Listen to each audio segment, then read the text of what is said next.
call the meeting to order. Will you join me in the pledge of allegiance?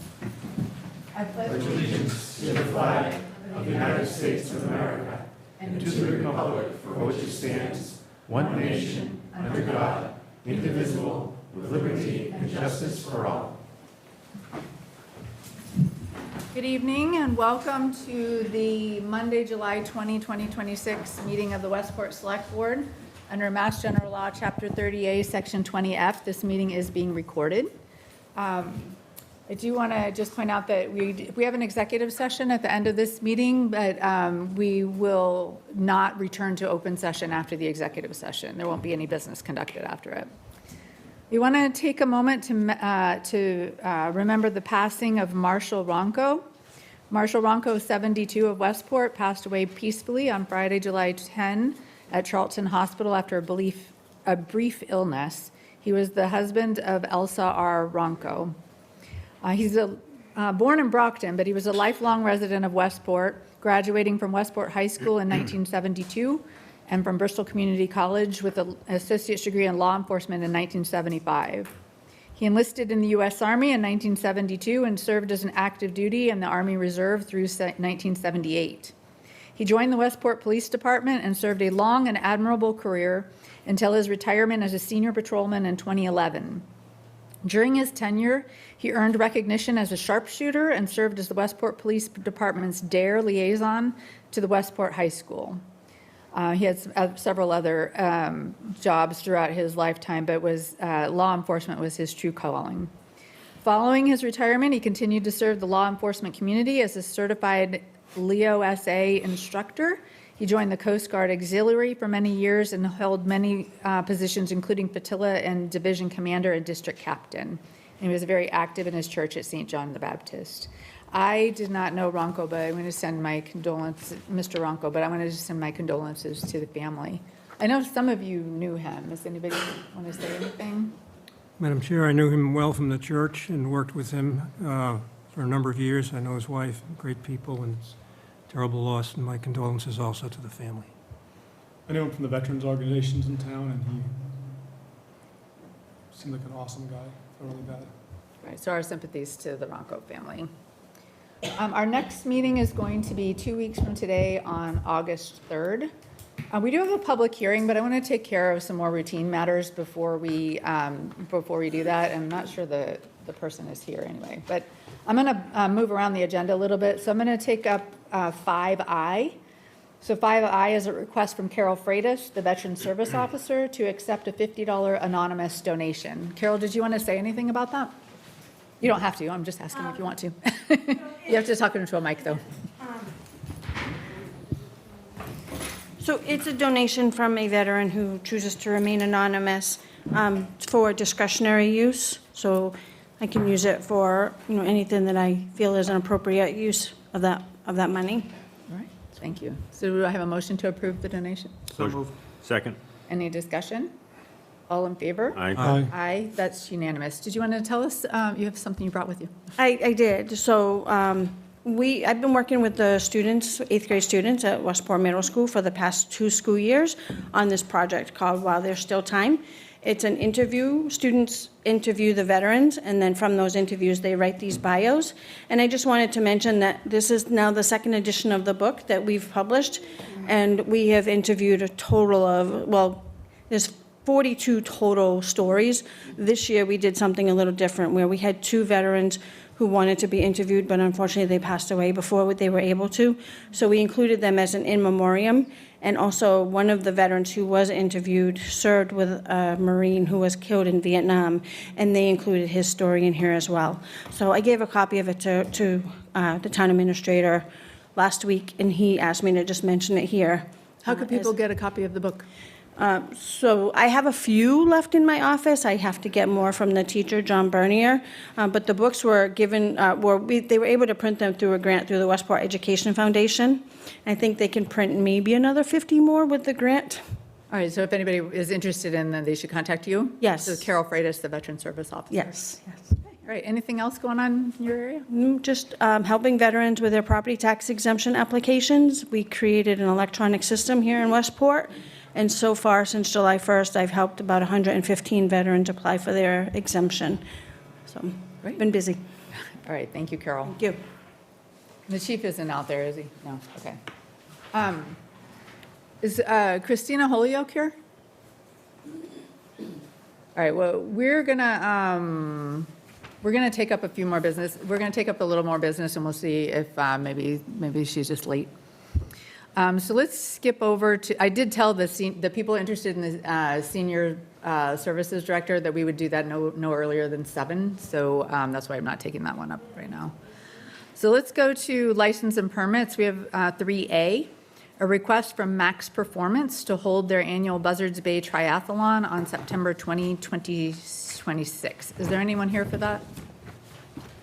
So this is a triathlon request. We did receive a police report that did express concern that it was an alternate date for another event, I think, right? But that was the only concern?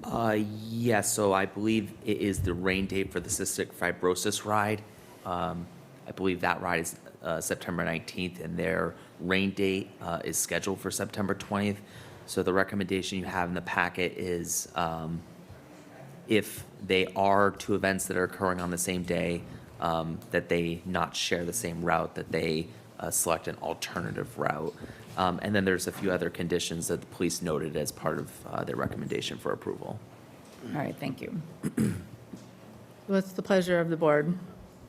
Madam Chair, just a few comments on that.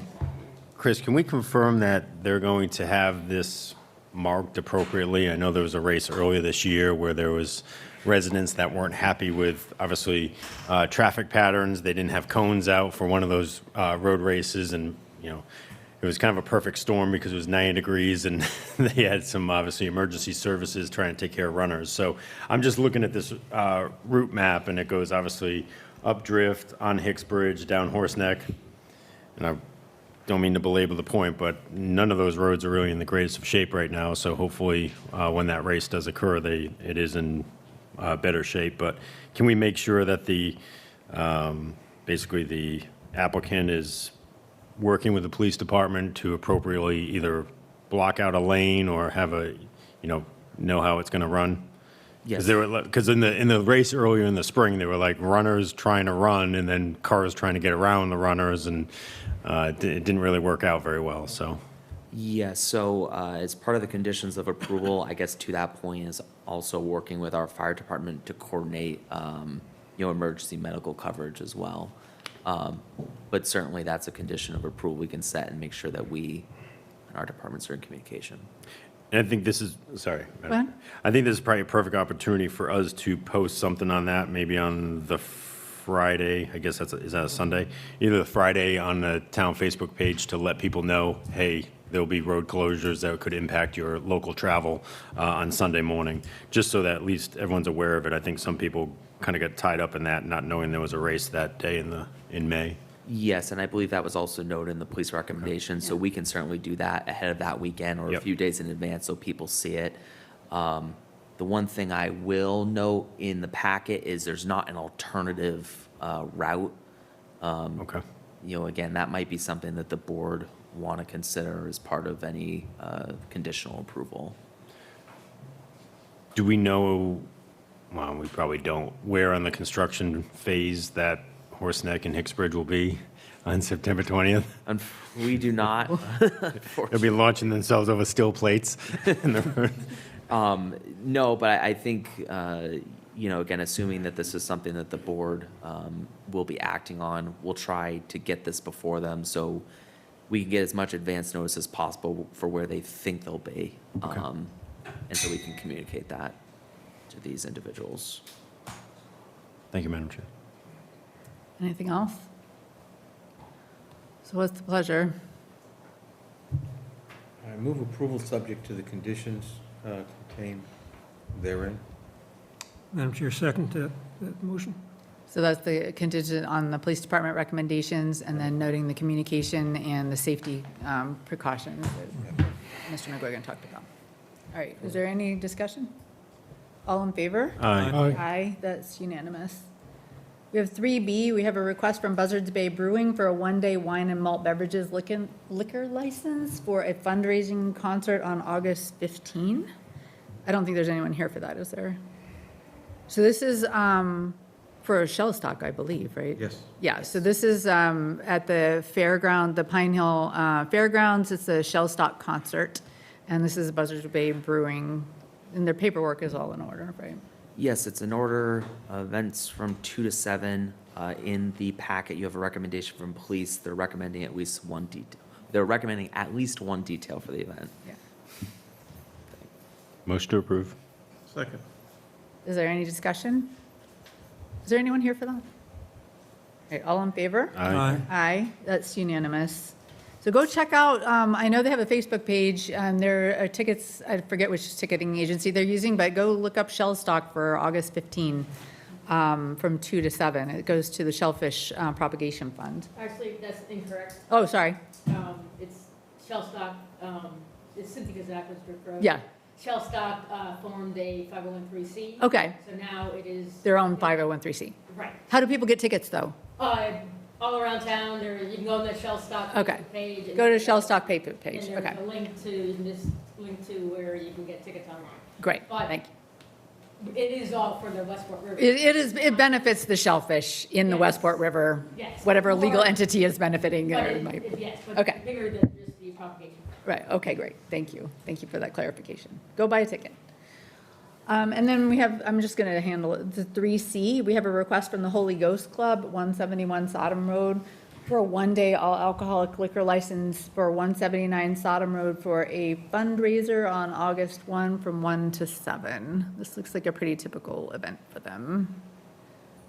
What's the pleasure of? Motion to approve. Second. Any discussion? All in favor? Aye. Aye, that's unanimous. Is Ms. Holyoke here? All right. We're gonna, was there any, Chief didn't show up, did he? Is there anybody here for something quick that you wanted me to, I know the Shellfish people are here. Are you guys just here for the appointments? Yes. Liz, I'm gonna take out of order the appointments. So, which, Chief's here. Okay. yeah, she's, oh, the chief is here too. All right, so we're going to just take a couple of items since you weren't here at 6. Where's the agenda item? Action item 4D, sorry, 4D, appointments, the FY 2027 appointments. That's what you're here for, right? No? I'm here for 5A. 5A. Oh, the ZBA, yeah, I'm not taking that one out of order. Okay. All right, so I don't need to take this, you're going to sit here anyway. Okay. Chief, you're here, we're going to take you out of order too. We try to get, the reason, for those of you not familiar with our meetings, we try to get the employees out so they don't have to stay here for an hour. You don't have, we just try to be kind to them. So we're going to take the item for the police chiefs, this is 5H. So we have 5H is a request from Police Chief Christopher Dunn for a wage adjustment for Deputy Chief Robert Rebello. Chief? Good evening, everyone. Madam Chair, Good evening. Tally. Good evening. So I believe you have the correspondence I sent to Tia Vitale regarding this. So I observed an issue between the lieutenant's pay and the deputy chief's pay, the differential. Historically, it's been 15%. This is what deputy chief was hired under that belief. It's currently at 13.7%. The difference is $1,440. So I'm asking for the wage adjustment increase of $1,400 for this fiscal year, and we'll make an adjustment corresponding in FY '28. All right, and do you have a recommendation? I recommend the approval of the wage adjustment. And you're going to fund this within your current budget? Yes, we can fund this within the FY '27 budget. All right, So I'll move approval to accept the chief's recommendation to increase the deputy chief's salary by $1,400, $1,440. $1,440. Thank you, Mr. Dusha. Do I have a second? Discussion? Go ahead. I would prefer that the motion just be that the salary is always 15% greater than a lieutenant. So the, what I was, talked to the town administrator earlier, and one of the things that we were talking about doing is making sure that we have proper employment agreements with all of the town employees, because I think a proper employment agreement would have caught this, right? We would have had a contract to fall back on instead of like the misinterpretation of the personnel bylaws. Correct. So I appreciate the concept behind what you're talking about, but I think that the more appropriate thing would be, I don't know when your employment agreement is though. We have yet to create one. We haven't created an agreement yet. So, so I think my preference, it would be to create a proper employment agreement that would include whatever we're gonna put that. Yeah, I agree. It's just that I think if a lieutenant gets a raise, he should also get a raise commensurate to that 15%. It does happen that way, it's just, right now he's getting compensated 13.7 rather than the 15. But moving forward, it would go that way, yes. Absolutely. Yeah. Thank you.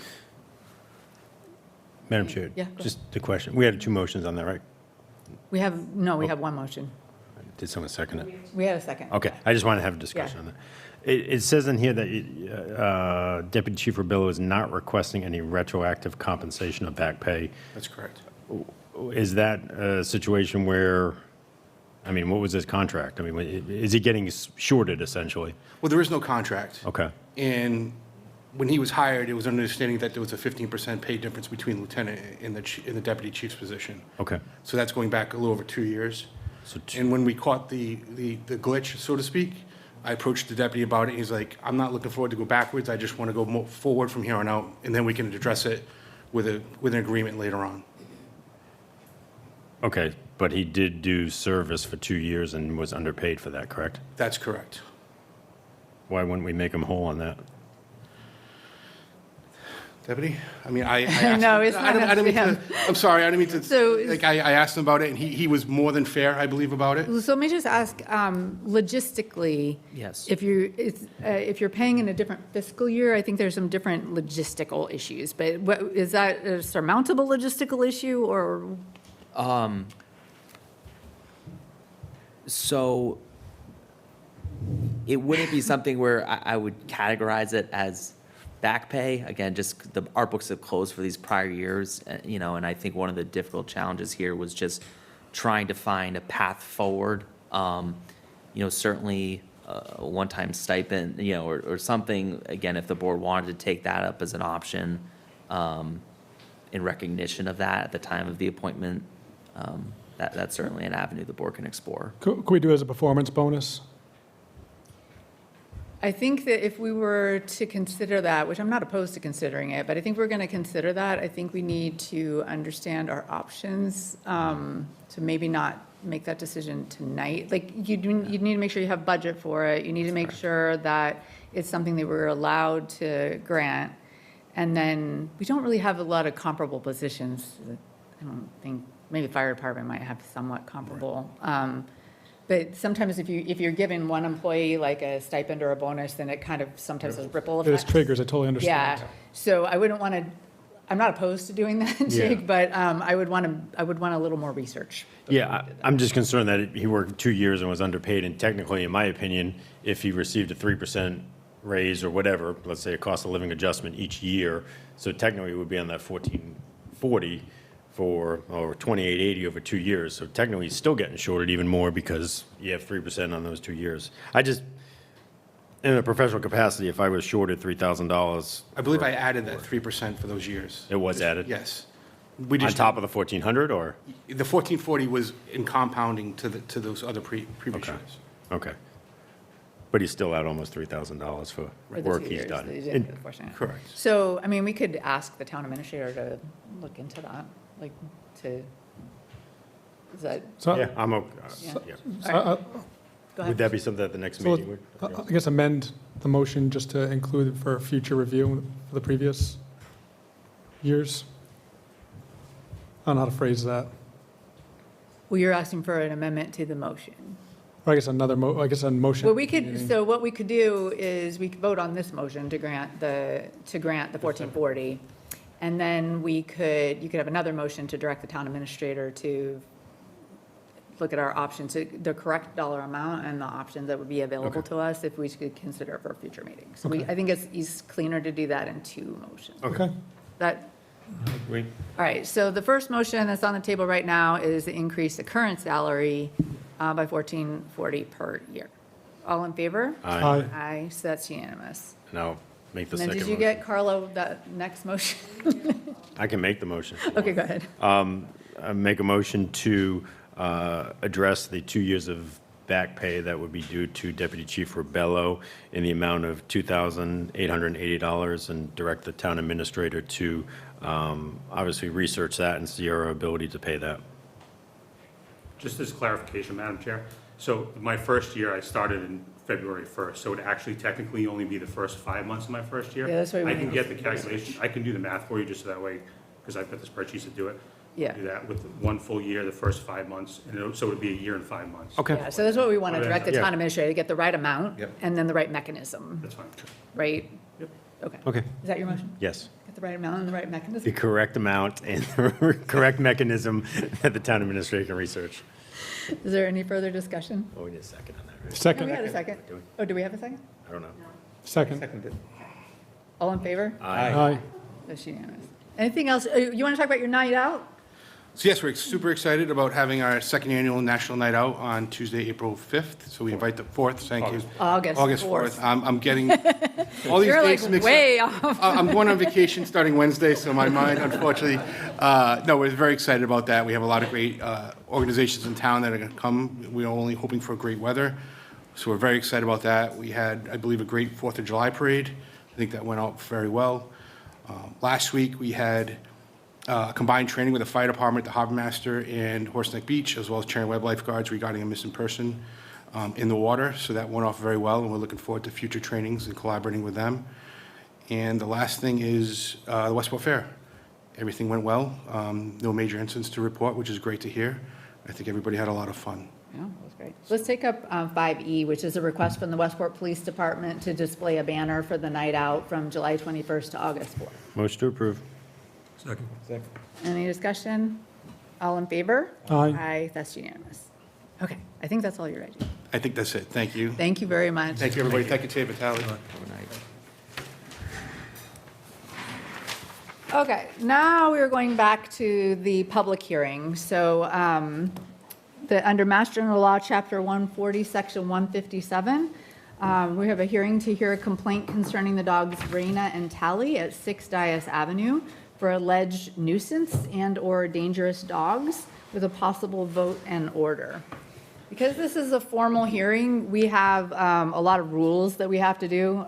So I have Mass General Law, Chapter 40, Section 157 in front of me.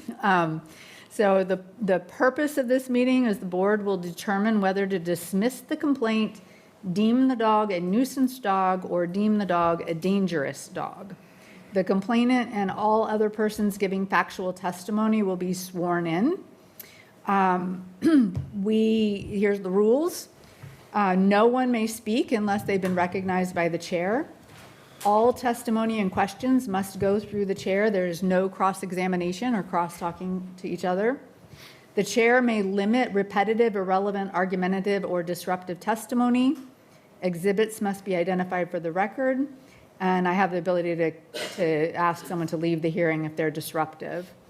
So there's an order of presentation. So the way that this is going to go, we're first going to hear from the animal control officer, who's going to present the complaint, the investigation, and the town exhibits. Then we will hear from the complainants, if the complainants are here. My understanding is there were 2 complainants that were served and invited to attend. We have then the owner or the keeper can present their testimony or witnesses. And then I can recognize anyone else that has relevant firsthand information. After all that, the board, or actually during that, the board members may question the witnesses, and either side may ask the chair to pose relevant questions, and then they'll be given an opportunity for a rebuttal. So that's the gist of it. So the first person that we have here to testify is Nick Vidmar. Nick is the animal control officer.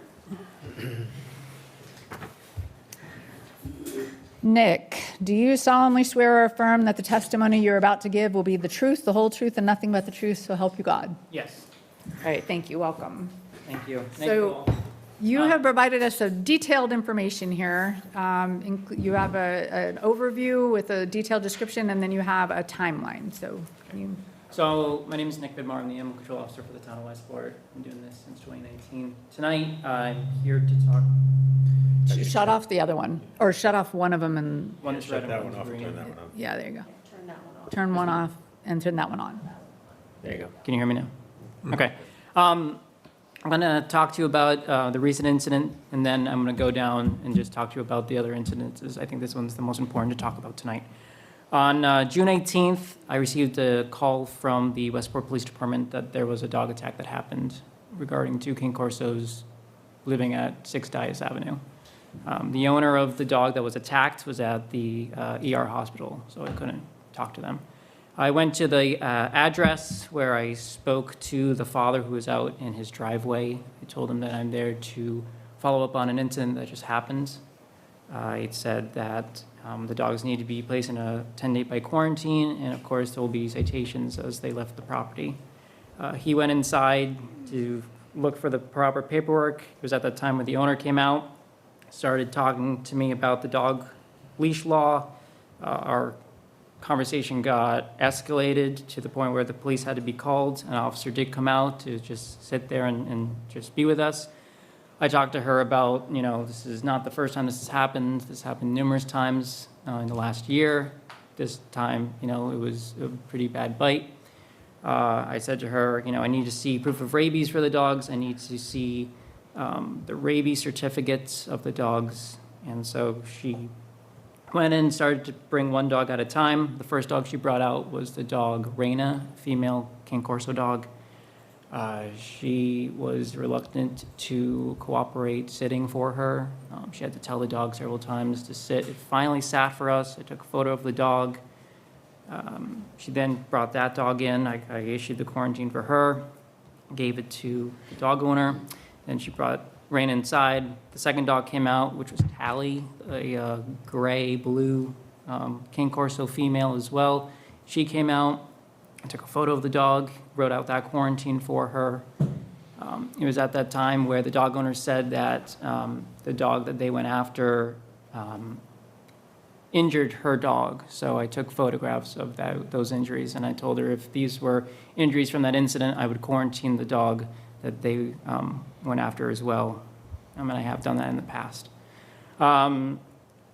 She then brought the dog inside. We then talked about more about the situation. We talked about more about how to contain the dogs going forward. I told her that, you know, she's got a fenced-in backyard she should utilize. I asked her, you know, how come that's being not utilized at that time. She then said to me that the dogs can escape the house. They know how to open the front door, and that's why they got out today, or that day, not today. So we then went inside to talk more about the situation. It should be noted as well, I also cited her for the 2 dogs leaving the property, total of $50 per dog, so a total of $100. When we were inside the house, the dogs were sitting there. We talked more about the issue about containment, training, all that stuff.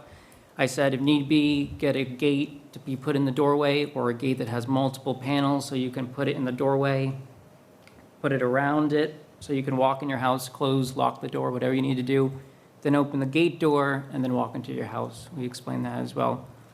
So after that, we were done talking. Both dogs were quarantined, citations issued. I went back to the town hall, gave the town clerk the citation, as I do all citations. I then went back to the annex, contacted the dog owner whose dog got attacked. He said the dog is in critical condition at that time. I said to the owner, as I do all dog incidences, the biting dogs were in quarantine. And we talked a little bit about, you know, the whole situation. I then told him the dog owner of the 2 King Corsos are saying that his dog also injured their dog as well. So he then told me that his dog is a 14-year-old, 12-pound Chihuahua with some missing teeth. As I was talking to him, I was looking through the photos that I took of the dog's injuries sustained to the King Corsos, and I ruled it out as these injuries were not of that of a small dog of that size due to the, the size, the age of the dog, the missing teeth. And if you look at the photographs presented, the injuries are a lot bigger than that of a small dog can make. So I ruled that out, that's not possible. Also, in one of the photos, it looks like the scabs were being formed on that. So if it was fresh, I would have seen blood. I would have seen freshly bright red skin, acknowledging that a bite or a scratch has taken place. So I said, based on that, I will not quarantine your dog for the time being. The other 2 dogs are quarantined. The owner told me that the next 4 days will be very crucial as the dog is still at the vet. I said, okay. Fast forward 4 more days. I called and checked on the owner. I believe that was Father's Day. He told me that the dog is back home, but still very rough shape. I said, okay, that I'll check in with you when the quarantine's over, as I do for all bite victims.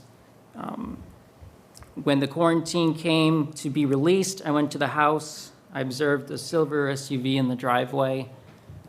There was also a truck on the side driveway portion of the property. I went up to the door, knocked on the door, received no answer, waited a couple minutes, and then went back to my van. Wrote out the release slips for both dogs, stapled them together, stapled them to a dog or a notice, and I put it in the door and I left. I then went back to the office, called the dog owner, letting him know that the dogs were released from the quarantine. He then let me know that that weekend, the dogs got loose again. I said, all right, if you could send me photographs, as all the situations over there, all the complaints, I've asked people to send me photographs of evidence that the dogs are off the property. So that's where we're at here with that complaint. Back in September, I believe, of last year, of 2025, one of the dogs, Tally, got loose, ran across the street and attacked I believe it was a golden retriever while they were walking by the house. That dog, in retaliation, bit the dog, Tally, so both dogs were quarantined. And then I get emails and calls from neighbors that the dogs are loose. I ask them to send me photographs of the dogs loose. They send me photographs, or I have a couple of videos that I've received. And so these dogs just get out and roam. And I believe this past weekend, they were loose again. I received an email this morning that the dogs were loose again on the property the 2 dogs went after. I believe it's 5 Dahlias Avenue. So these dogs are definitely at large and roaming around. So that's all I have. So you submitted 2 documents to us. One is, I'm supposed to identify them, the exhibits for the record. So one is Dias Ave dog attack 6/18/26 with photos. This is the one you talked about for that specific incident, and he has some photos of the dogs. Was the owner of the dogs given these reports? Did she have access to these reports? Did we send them to her? So the backup documentation for the packet, Yeah. No, okay.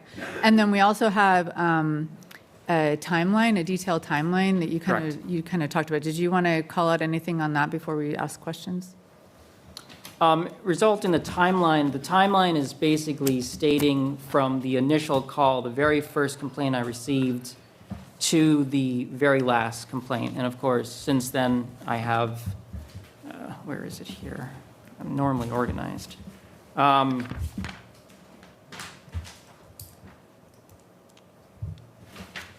6/18, the dogs were loose.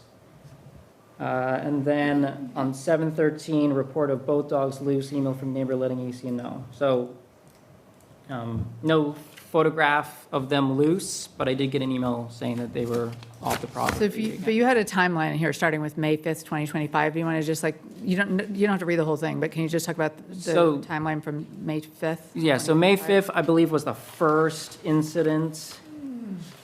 I picked up the dog Raina, the Brindle King Corso, from the area, brought her to the shelter, and the owner reached out saying her dog was missing. I said, yep, I did pick up a dog. It's at the shelter. You'll have to pick it up. So since then, it's just been dogs roaming. And then following that, on 5/28, of course, report of 2 King Corsos got loose over the weekend, went over, cited the owner. On 6/12, Raina, King Corso dog loose again, video sent to ACO with the owner trying to retrieve the dog. I do want to let you know that all these incidences where I go and I let the owner know citations were issued. Okay? These are all in 25? This is Correct. 25, yeah. Yes, we're still in 25. You had citations for, what were the citations issued for? Citations were failure to restrain. And I believe it was failure to license at that license. time. Yeah. Okay. Let's see here, 25, we're still in 25. It was June 12, 2025. you There's noticed. June, yep, June 12th, I believe I just talked about that one. On September, October 22nd, Tally, the Gray King Corso, got loose and went after the dog owner in the street. That was a fine issued and quarantine on that one. And then we go to this year now, where we go to 3/8/2026. Dog Tally, again, off the property. Next day, I go over, cite the dog owner. And then June 18. Then in June, June 18th, dogs loose, went after dog in the front yard. Dog rushed to the hospital, went over, cited the owner, and quarantined both of her dogs. And your exhibit also included a report from the emergency vet. So I know you're not a veterinarian, but I can you am- just maybe summarize what So happened? I did reach out to the vet because I wanted a copy of the vet report. So the dog suffered really bad injury, lots of puncture wounds. I guess, this is what they told me, the intestines of the dog were out of its body, and they had to surgically go in and put him back in and place him in. They punctured some of the intestinal wall, I believe, and so they had to do it. So they had to do pretty much really intensive surgery for this dog. If you look at the photograph provided, that is the after of the surgery. So after they did the surgery, I did ask them if they could send me, I asked them if they could send me a photo. If they got the dog to the ER, could they take a photo of the entire situation they had? And they said it was too serious to do. They had to rush that dog into surgery. I do have a photograph of the aftermath here of staples and stitches the dog needed. You have a lot of bruising. You've got staples. They had to surgically go in. I'm not a veterinarian. I was looking at the vet report, and all I know is they had to open it up, put the dog's intestines back, do some surgical repairs, stitch the dog back up, give this dog a lot of pain medication. The dog had to stay overnight for, I believe, 4 days, from the 18th to Father's Day, because I remember, like I mentioned earlier, the dog owner took the dog back home on Father's Day. So, And I have one question just to start Sure. questions to you. So can you just talk about the leash law and what the leash law is? yeah, so the leash law in town is your dog has to be verbally or physically under control at all times. Meaning, if you're walking your dog off leash, if your dog leaves your side and you call it to come back to you, it's under verbal control. If you're on your property, the dog stays on your property. whether it be by invisible fence, standing pen, or something else of that nature. Verbal control is it's a sticky situation, because with that, you have to tell the dog to do something once. So if your dog's wandering away from you, if you say, I have a dog, so I say, Aiden, come, he needs to come right back to me. It's not a 2, 3, 4, 5 time thing where you're saying, come, Aiden, come, Aiden, come, Aiden, come. It's Aiden, come, he stops, turns around, and he comes back to me. So, if the dogs are running loose and nobody has, the dog's not coming when it's being called, that's not under control. And verbally, if the dog leaves and then comes back when you call it, it's technically under verbal control. Physical control is on a leash. So if you're, walking your dog and it's on a leash, you have physical control because it's not loose and moving around. All right, thank you. Anybody have any questions for Nick? All right, thank you. One more, actually, sorry, Madam Chair. So do we have a total of, 6 citations in this instance? I believe we do. Okay. And have all of them been paid once they went to So court? the one that I gave on the 18th has not been paid. That has been 6/18. issued to the court, to the courthouse. So that- all of them were paid, but after they had to be sent to the court, correct? Right, they were paid after we had a court hearing. Okay, thank you. All right, so if you can stick around in case we have questions later. Of course, Thank you. of course. Thank you very much. Thank you. So we also sent notice to 2 complainants, Pereira or Shanae. Are either one of them here? You can.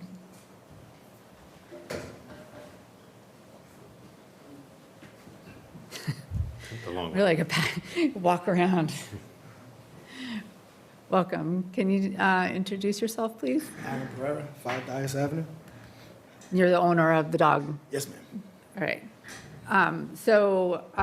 Do you solemnly swear or affirm that the testimony you're about to give will be the truth, the whole truth, and nothing but the truth, so help you God? Yes, ma'am. Okay, thank you. Did you have anything you wanted to tell us? It was a pretty decent report, pretty solid. The only thing is, so the initial attacks on my mother-in-law, middle 70s, I have a 5-year-old and a 12-year-old that was on the front porch while me and my wife were working.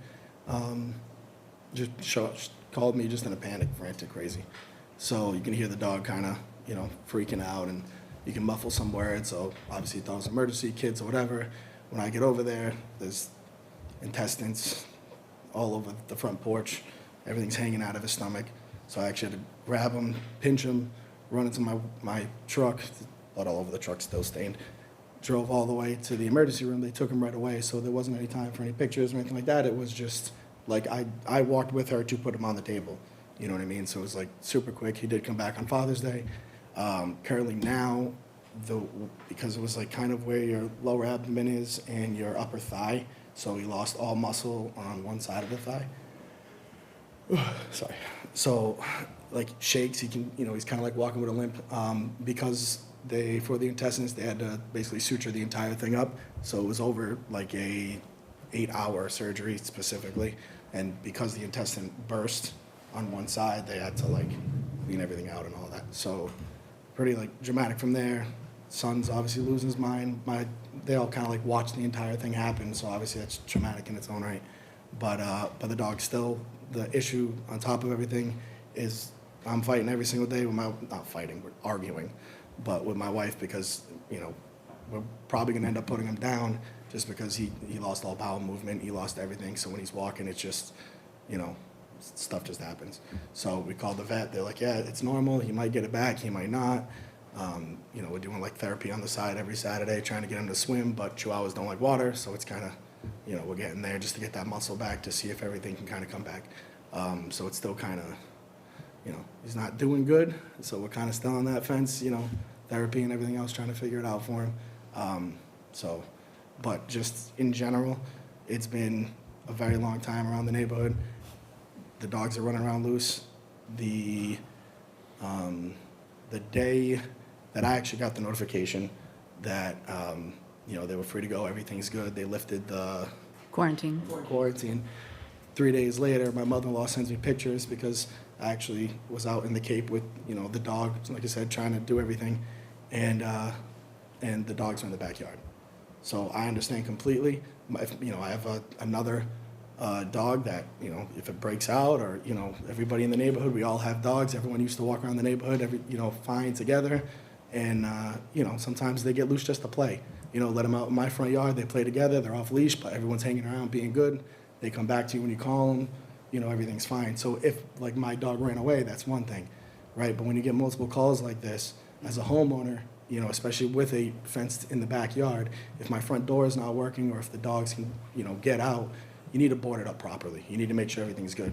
Because if that was my kid, it would be a different story, right? And if this keeps going further, now it's a little bit on the town if my kid gets injured, right? Like, that's my biggest fear. My 5-year-old doesn't go outside in the front anymore, right, if I'm not there. Where before, I'm cooking, I'm doing whatever. Yeah, go ahead, play with your older sister and this and that. And now it's like this big, huge thing that it shouldn't be. You know what I mean? I didn't, I lived here for a little bit, grew up in the city. I tried to get out of this crap. You know what I mean? And now it's kind of like right back to where, my kid can't just walk around, so it's just a little too much.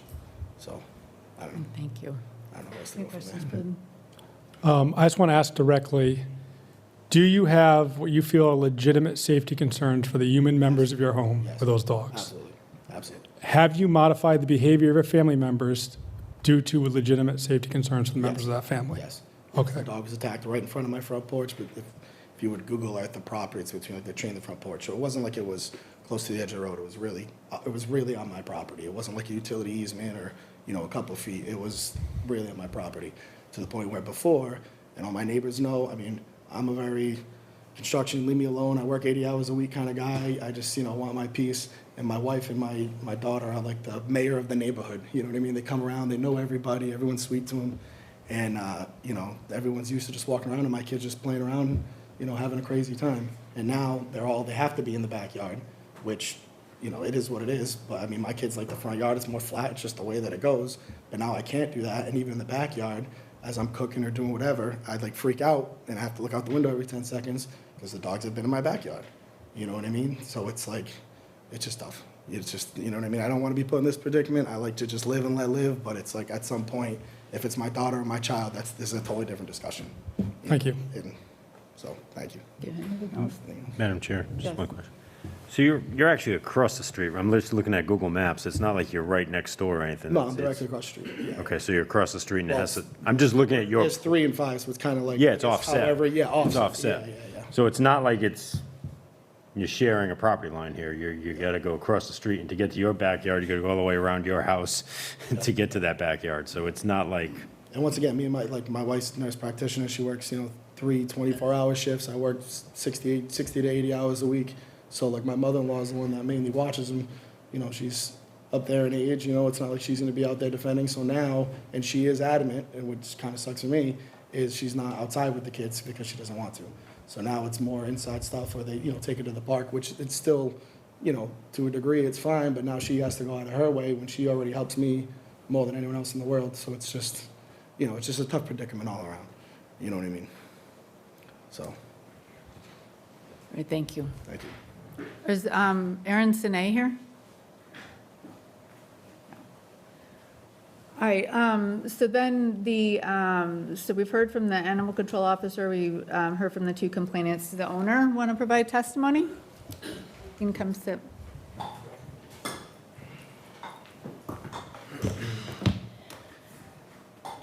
And you are Christina Holyoke? Yeah.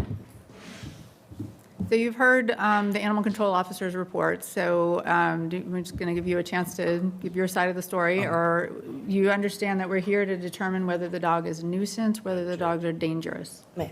Oh, I'm sorry, we got to swear you in. Do you solemnly swear to or affirm that the testimony you're about to give will be the truth, the whole truth, and nothing but the truth, so help you God? Yes, I do. All right, go ahead. So I live with my father. I'm in law school. The dogs are with my dad. He is elderly. In the past 2 years, yes, they've been out. 4 of those 6 times, I've been right there after them. I can't control when I'm not home. after the incident that just happened. The dog's very friendly. They know the family that they attacked that dog. He's helped me numerous times in the neighborhood. Because as they grew, they got a little bit too strong for me, so I can't walk both of them now. I have to walk one at a time. So they do, our property is across the street from theirs all the way. They do have to cross the street to get over there. I'm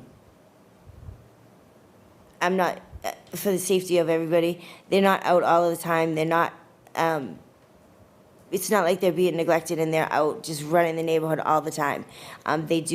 They have gotten out of the front door. It's been secured now by a gate. There is a beeper on the door, so that when the front door is opened and closed, that the alarm goes off. And we are having an electric fence put in. The dogs have been trained. They're very friendly. They're not vicious. They're not, they did go out. This dog, yes, they did go after this dog. The other dog, when the other incident that had happened, the dog was in the street. That dog came on my property, and then the attack happened on the street. So the dog officer's only getting one side of the stories from the neighbors because he's not even coming to talk to me.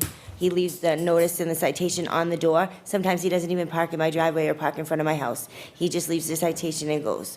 Yes, it has gone to court because I have a right to appeal it. I didn't know how to do that or what to do, so I am taking it up in court.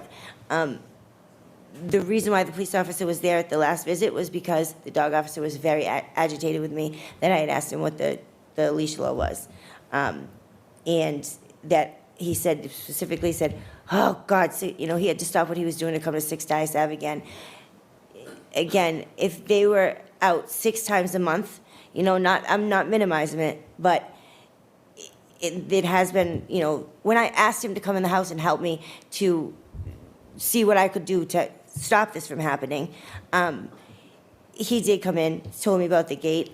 I knew about the alarm going in and the electric fence going in, but then he did help me with the gate. A lot of the people in the neighborhood just don't like the dogs because of their size. I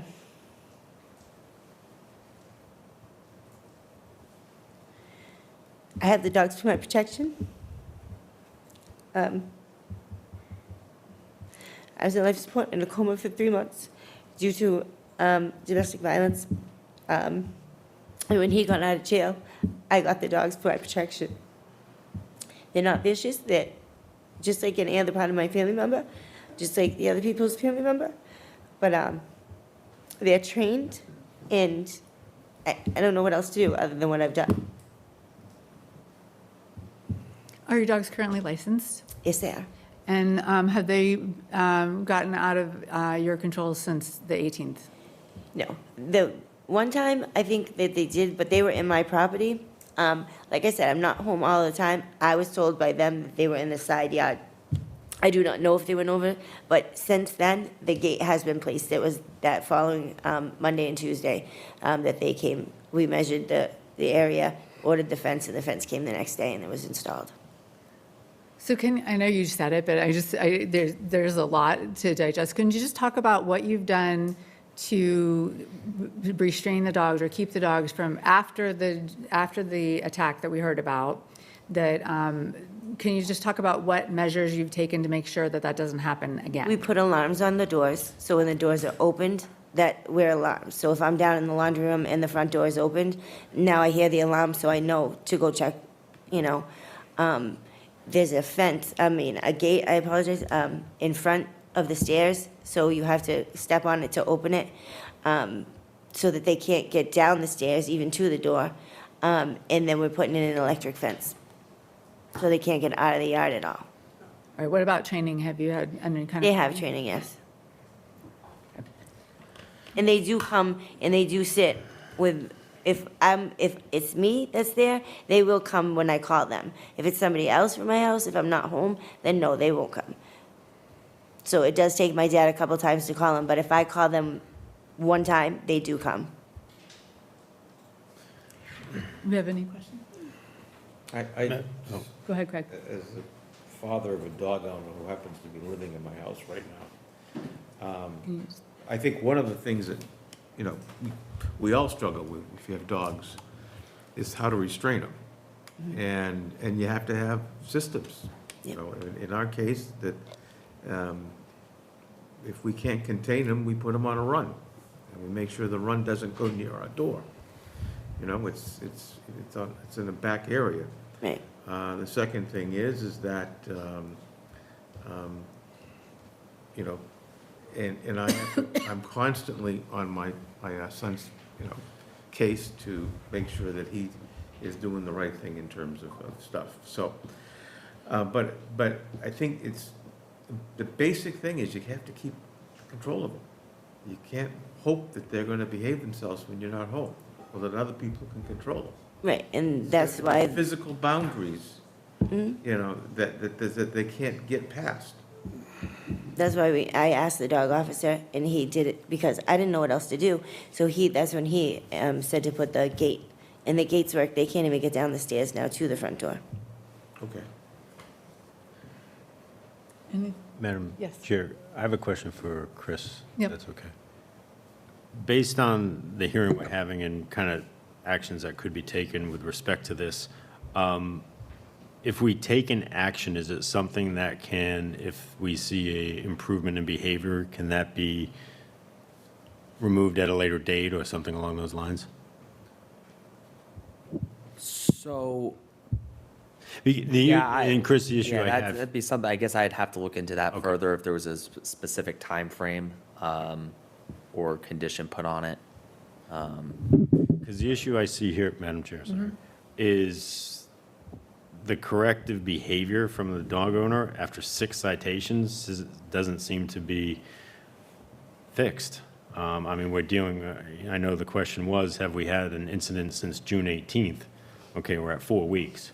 We have a track record here or a timeline of over a year and a half of issues. So I think, you know, I'd also like to actually have receipts that an electric fence has been installed, that has been paid for, that the training has occurred, various other things, on top of exactly whatever we do or implement here with respect to this. So I think, so the way that we're supposed to be doing this, so we're going to let people testify. I mean, it was a fair question, but I think let's talk about the potential remedial efforts after we close the Okay. hearing. So is there anything else for the witness? All right, thank you. Now I can recognize others that have relevant firsthand experience. Is there anyone here with relevant firsthand experience? Okay, you can come up. You can come up.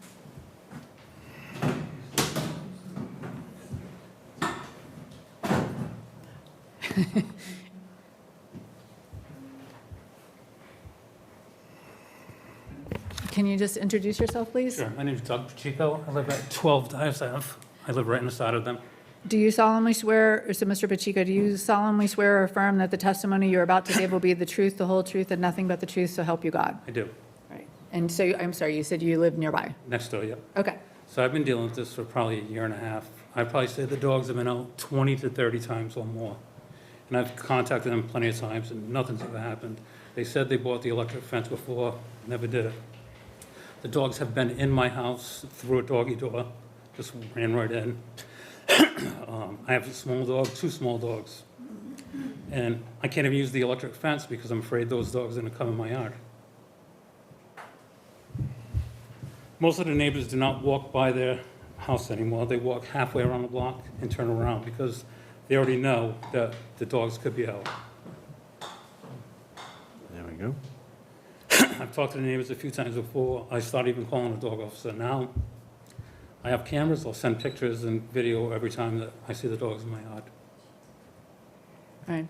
But it's seriously been 20, 30 times. And I've seen the dogs twice after they attacked that little dog. It was loose twice. If my dog attacked another dog, I wouldn't let it go out and 2 times after that, like within a couple weeks. That's crazy. All right, thank you. I'm going to ask the same question I asked the other gentleman. Do you have legitimate safety concerns in your mind in regards to those dogs involving your dogs? Yes? Do you have legitimate safety concerns involving those dogs and human beings that live in your property? That live on my property? Yes. Yeah, myself, yeah. Okay, have you modified your behavior in any way? Thank you. All right, anything else? Thank you. Anyone else with relevant firsthand experience? I just want to note for the record that the owner of the dog has left the room, but we're going to continue the hearing. She may come back.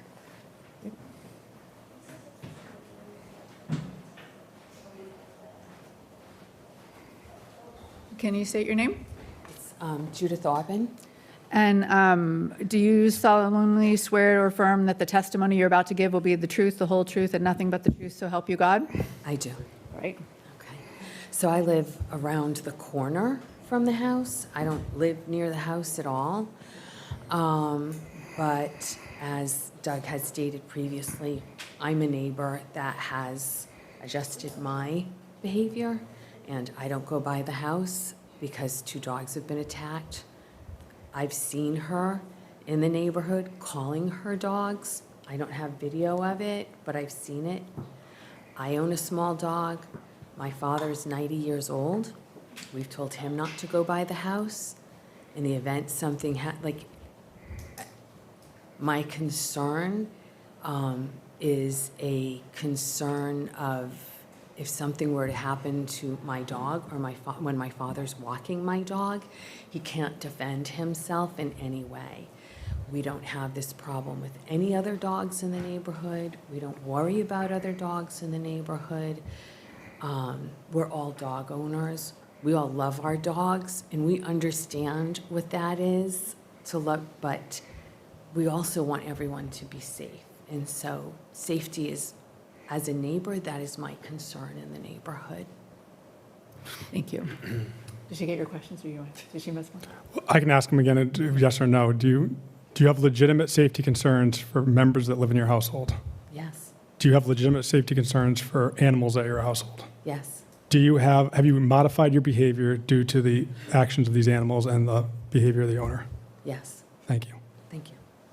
Is there anyone else?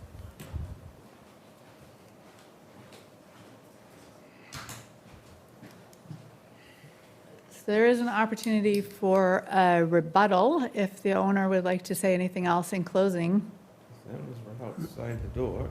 She's there, but she just shook her head no. So, so I am going to, let me see if there's a special thing I'm supposed to say here.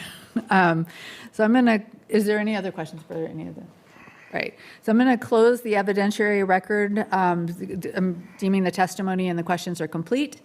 So I'm going to close the record and turn to deliberation. So the laws are we got a nice little flow chart about what we're allowed to do here. So I just want to talk through what we're allowed to do. So the first question is the dog a dangerous dog? And so we have 3 options. We can dismiss the complaint, so find that the dog is not problematic. We can deem the dog as a nuisance dog, and if we deem the dog as a nuisance dog, then we can order the owner to take action to ameliorate the cause of the nuisance behavior. Or the third option is that we can deem that the dog is a dangerous dog. If we determine that the dog is a dangerous dog, there are 7 things that we can do. 1 is that we can order the dog be humanely restrained. 2, we can confine to the premises, either indoors or outdoors in accordance with Chapter 140, Section 157. It's like they can't be on like a tight leash and that kind of thing. We can order that the dog, when it is removed from the premises, be securely and humanely muzzled, restrained with a chain or other tethering device with minimal tensile strength of 300 pounds and be no longer than, I think it's 3 feet. It was cut off in the thing. We can require that the owner provide insurance of not less than $100,000. We can order that the dog, we can require lifetime dog identification information. We can order that the dog be altered so that it would not be reproductively intact with veterinarian certification. And we can order that the dog be humanely euthanized. So those are the options that we have. So the deliberation on the board, I think the first one is, do we want to dismiss, deem the dog as a nuisance dog? Or I guess is is this one dog is implicated right now. The owner has 2 dogs, but the complaint, I think, is, Yes, so you would do, for both dogs, would one be nuisance or dangerous? for each dog, but for both of the dogs. Okay, so whether they're a nuisance or dangerous, or whether we dismiss the complaint, so we can take different action for the 2 dogs. And we all have a handy flow chart here. I know that was a little hard to follow. Go ahead. Rick, did you? Oh, I don't want to go first. I'll go first, though. I have spent a significant amount of due diligence on this particular hearing due to the fact that there are life-changing implications for all parties involved on this. And I am not taking this matter lightly in any way, shape, or form because of the severity of the life-changing consequences. I researched Massachusetts General Law, Part 1, Title 20, Chapter 140, Section 147, for all the options, as well as looked at applicable case law involving that Section 157. And this is all stuff that pertains to dangerous dog hearings, nuisance dogs, and as well as how well these are played out long-term. And my problem is that of the 7 options, 6 of those options lack enforceability, in that the way the law is written there, it is written weakly in a manner that does not fix the problem if the corrective action has not taken place. And I hate to say it because I love dogs, but I also feel the need to protect the general public, feel the need to protect the safety of human beings, the safety of other people's dogs, that I feel that the select board would share moral culpability for any injuries to people or animals that take place past this if we do not vote for euthanasia. And that's my stance on it. Thank you. Anything else from the board? Well, Madam Chair, if I may speak. I'm a little bit, I guess I need some clarity about the 2 dogs. One, the dog who has harmed other dogs is a dangerous dog in my estimation. I'm not sure about the other dog because I don't know how they behave. I don't know if that dog is, the dogs feed off one another when they're more than one.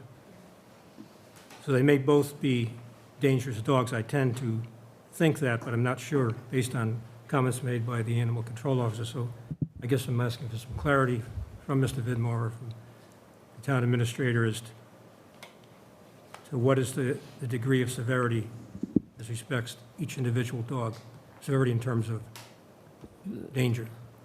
So, I mean, I certainly can provide a little clarification. So within your packet, you have, I would say, a very high-level description of how to characterize the dogs.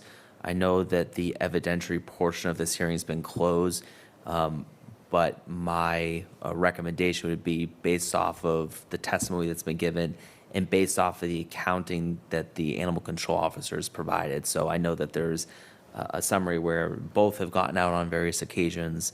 I would look to that to maybe offer clarity and guidance to answer that question. I'm not understanding what you're saying.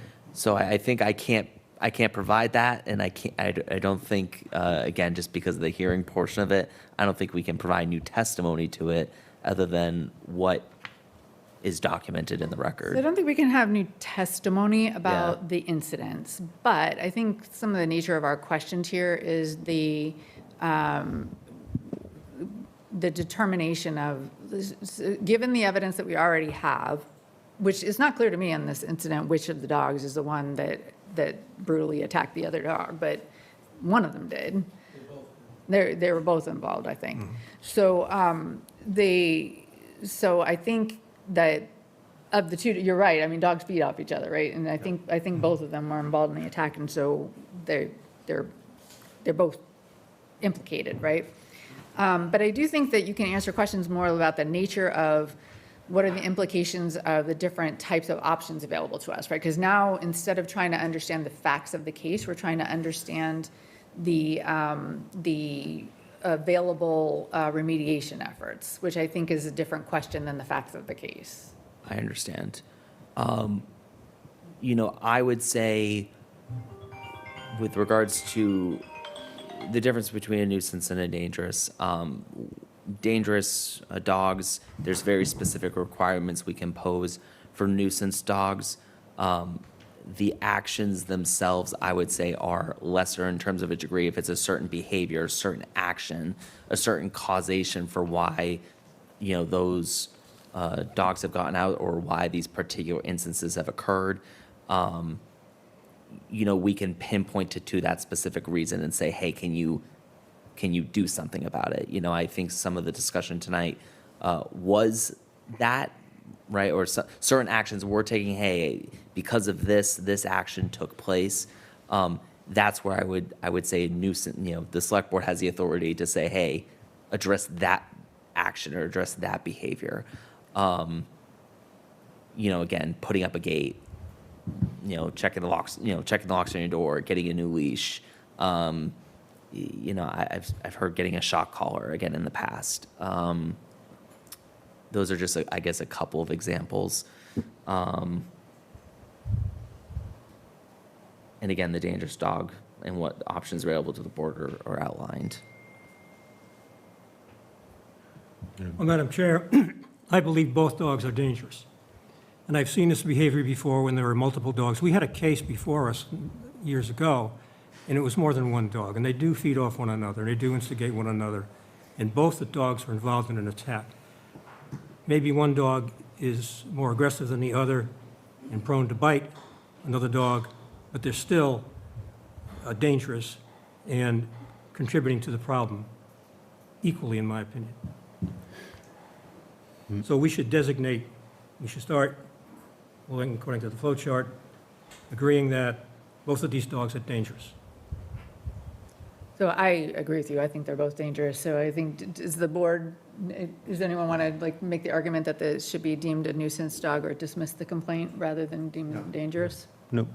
All right, so we're going down the dangerous dog route. So we heard Mr. Mundy talk about, I really appreciate it's very difficult to enforce the restraint laws, right? Because, it's just difficult to monitor the presence and to see what's happening. I don't like the idea of euthanizing the dogs at this point. I think that Madam Chair, Yeah. Chris just had something, I'm sorry. Yeah, I'm sorry, I'll let you Go ahead. finish. But for this portion, if that is the direction of the board, I would say that alone should be voted on. Vote on the dangerous? Yeah, Okay. vote on that path. Okay. And then again, we'll have to, as part of that decision, make the specific findings of fact here as to Okay. what the reasons are for the This is decision of the board back in to the this. rules of the- All right, Yes. so the first, I'll entertain a motion to deem the two dogs, a dangerous dogs. Motion to deem both dogs dangerous. Second. Is there any discussion? All in favor? Aye. Aye, that's unanimous. So then it says it should state all conditions and compliance dates. So that's what we're deliberating now, right? Are we going to put any conditions on on what we're doing about the fact that the dogs are dangerous? Yes. And then I would just say, just as part of this discussion at the end of this, I will note that we do have to put this in writing, which includes the summary of this hearing, the findings, what we heard for testimony, and all these conditions, so. I don't believe the owner is still present, but the owner will receive a written, whatever conditions come up, the owner will be notified. So my thought was that when we had the previous hearing that we had some dogs that were quite problematic, and we ordered that they be walked one at a time and that they had to be muzzled and restrained with the leash. And that resolved that particular issue without having to resort to euthanasia. But I also don't know that we required insurance, and I think insurance would be important. We didn't hear about how much this cost and whether the dog's owner has agreed to pay. But I think insurance would absolutely be something that I would want to see. I would want to see insurance, I'd want to be seeing that they are restrained, 100%. and by, which would mean to me, if they are ever out, yeah, I'll let him talk in a minute. If they're ever out without a leash, without another person, then that would be, I would think we'd have to come back. That kind of goes to what you were saying earlier, like, is there a time restriction? Like, can we say that we want to, call it for a year, and if they've gone a year and they haven't had a repeat behavior or something?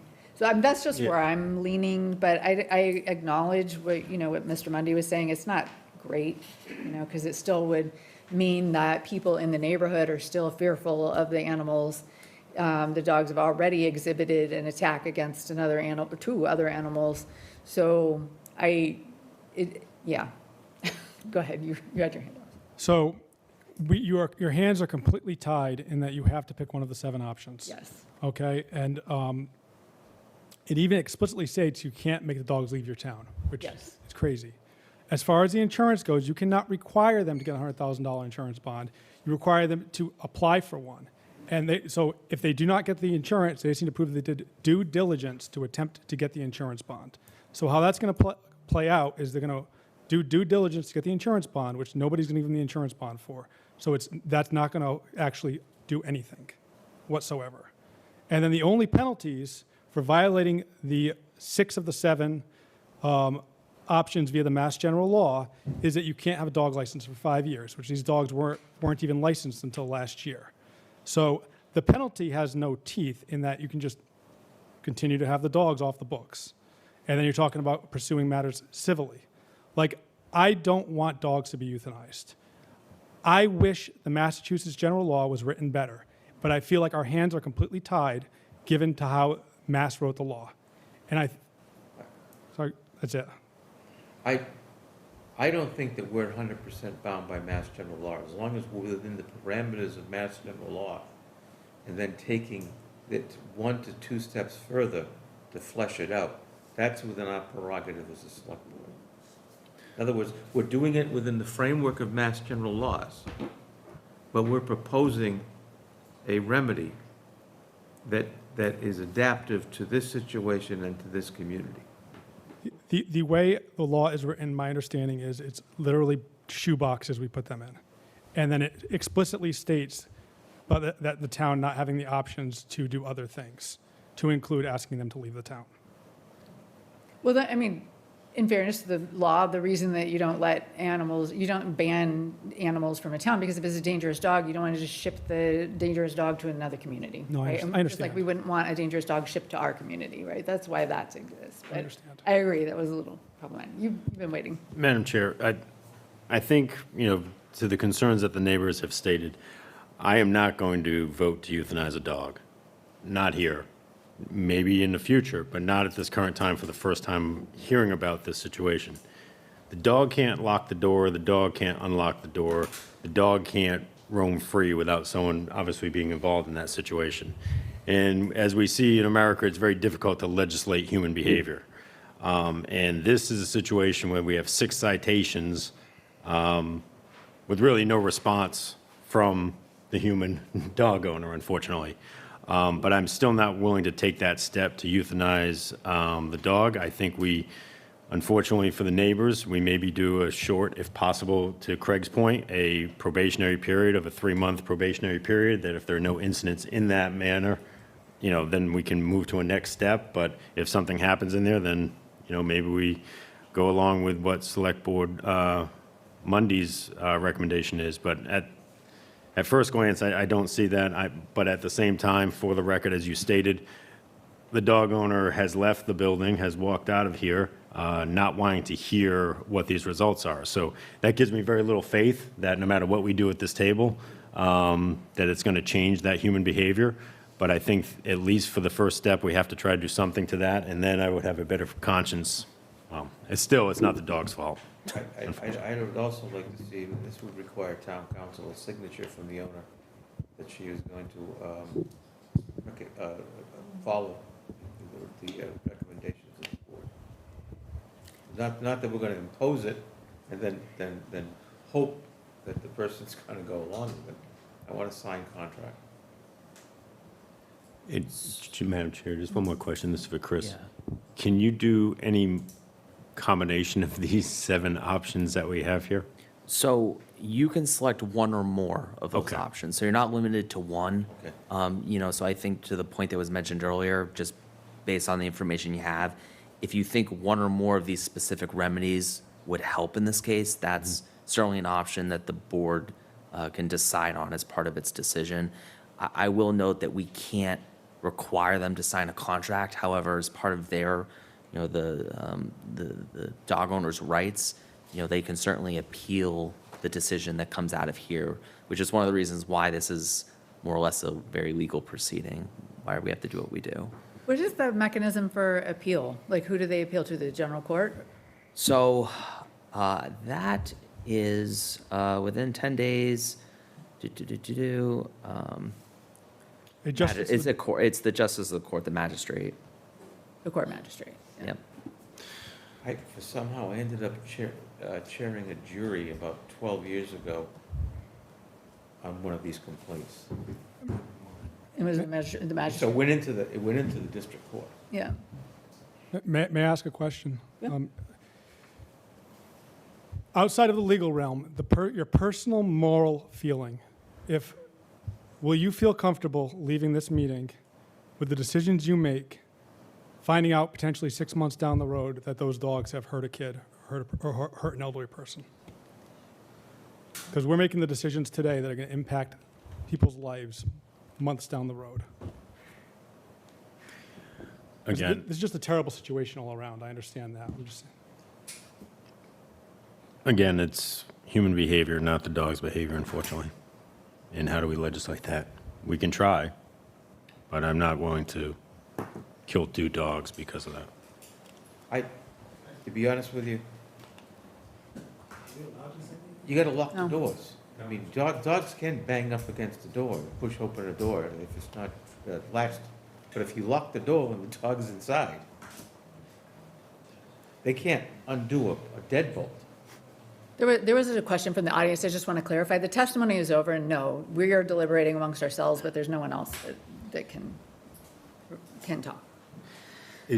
Madam Chair, and this may be for Chris,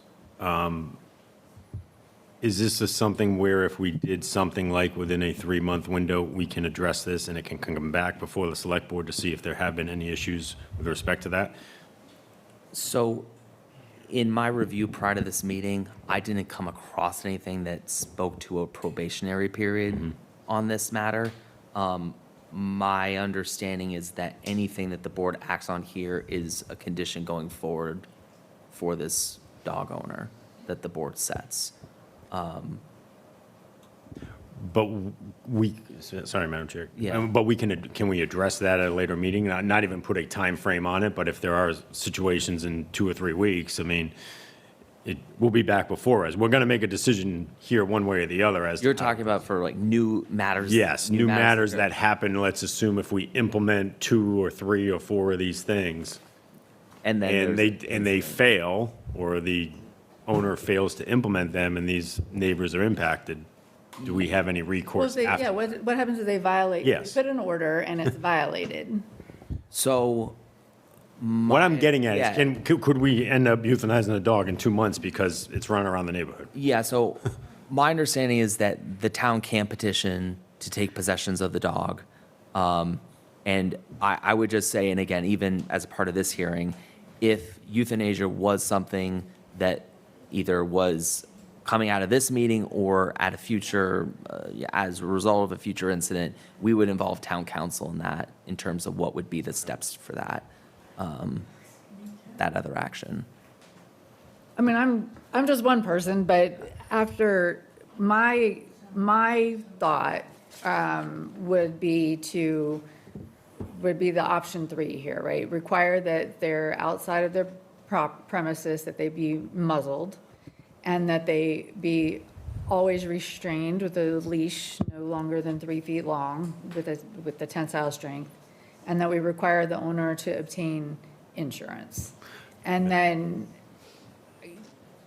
I mean, I think that covers if the dog is if the dogs are out and loose and it's reported that they're loose, then they would be violating this order. And then we would, I think we'd have a cause for another hearing at that point. I mean, I know, Rick, I'm gonna let you talk, but like, I mean, I know the idea is, well, what if they attack, what if the next attack happens, right? And yes, I would feel bad about that. I will also feel bad about euthanizing the dogs. So I'm gonna feel bad either way. There's no good answer here, right? Well, go ahead. Did you have something? You're right, there is no good answer, but I am not willing to risk the life and safety of human beings and children over dogs, and it's an awful thing, and I feel bad about it, but like I said, Massachusetts general law ties your hands on it. And like, you go to subsection H of the general law, and it talks about what the penalties are. And the only penalty is she's not going to get a dog license for 5 years. And my understanding is that there is no probationary period. Once you put an order in place, it's in place for the life of the dog. And every single option other than that one has a workaround on it. Every single one of them. Madam Chair, my view is, and I recognize the limitations, I think we should be as strong as we possibly can be under the law, other than euthanasia. And that's the best we can do. We can't predict the future. We don't know what's going to happen. And I think it's sort of an unfair burden to put on us to say, if you don't do this and something happens, then it's your fault. I mean, this is a problem here that we have to deal with to the best of our ability within the law and within reasonableness.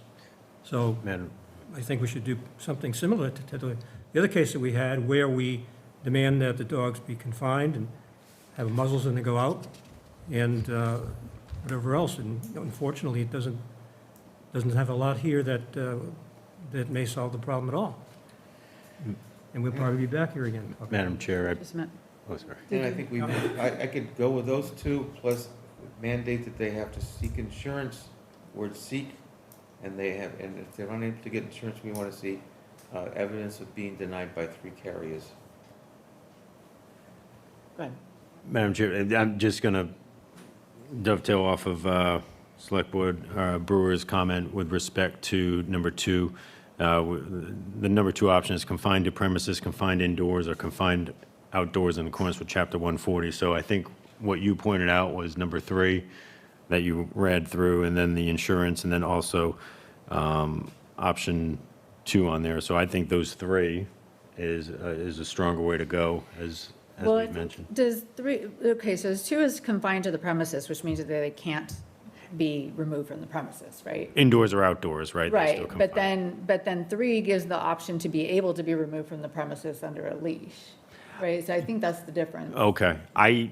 I'm not entirely sure. Unfortunately, we can't ask questions. I'm not sure this dog owner was probably not out walking their dog, I'm guessing. So I have the Mass General Law in front of me. So do I.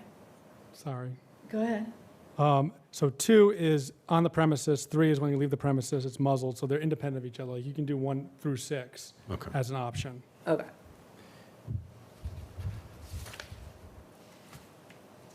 So I think this is where Chris was trying to lead me. So from the closing checklist I have here, I know we haven't made a decision yet, but I just want to cover the checklist. So we closed the hearing, right? So we formally closed the evidentiary record. So the board made specific findings of fact. So we found that the dog was dangerous. We voted on that. Are there other findings that we're supposed to be noting here? Like, do we need to find that, yes, we find that the dog attacked another dog? So I think, based on the testimony that was provided, based off of the materials within your packet, and just, again, the preponderance of evidence, that would be included in your specific findings of fact. So the findings of fact would be The materials. The materials that the animal, so would we need to vote to include the evidence presented by the animal control officer as finding of fact? Well, we also sworn witnesses at the hearing today. So Yeah. it'd be the I'm just trying to animal understand if we need a motion here. So I think that is included as part of your decision for a dangerous dog, Okay. Okay, you so. want So we've already found that the dog is dangerous based on the evidence that was presented to us. So that's the finding of fact that we needed to document. Correct. Right. Okay, Madam Chair, I yes. point out, both dogs are dangerous. Both dogs. And then the board voted on the statutory determination, so that we did. We determined that they were dangerous dogs. So now we're on any remedial order is authorized. So someone give you a motion about the remedial order. Madam Chair, just a Yeah. quick question, maybe for Chris. Do we have to do it for each dog, the motion, or does the motion cover both? You can say the motion have it include both dogs. Okay. All right. Thank you. I make a motion to, obviously, we've already addressed the dangerous dog issue. They will be confined to the premises, confined indoors, confined outdoors with accordance to Chapter 140, Section 157. And when and if they are removed from the premises, securely and humanely muzzled, restrained with a chain or other tethering device with minimum tensile strength of 300 pounds and be no longer than 3 feet. And the last requirement would be for the dog owner to provide insurance not less than $100,000 or proof of reasonable efforts to obtain it. So is that 1, 2, 3, and 4 on the little checklist we have? Or just 2, 3, and 2, 4. 3, and 4. Do we have a second? Second. Is there any further discussion? Madam Chair, just Yes. one question to the motion. Is an item number 5 regarding, I'm not quite sure what this is about, but to provide the licensing authority or animal control officer or other entity identified information by which the dog may be identified throughout its lifetime, including not limited to photographs, videos, veterinary examination, so on and so forth, microchips.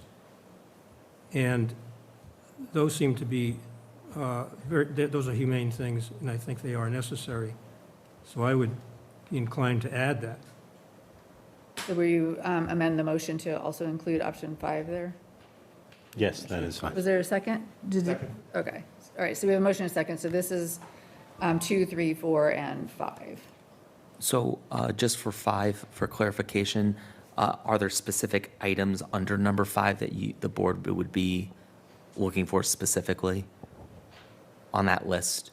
So does animal control have a I don't know, We can microchip accept- the dog? That's an option. What's the best way to identify a dog, Nick?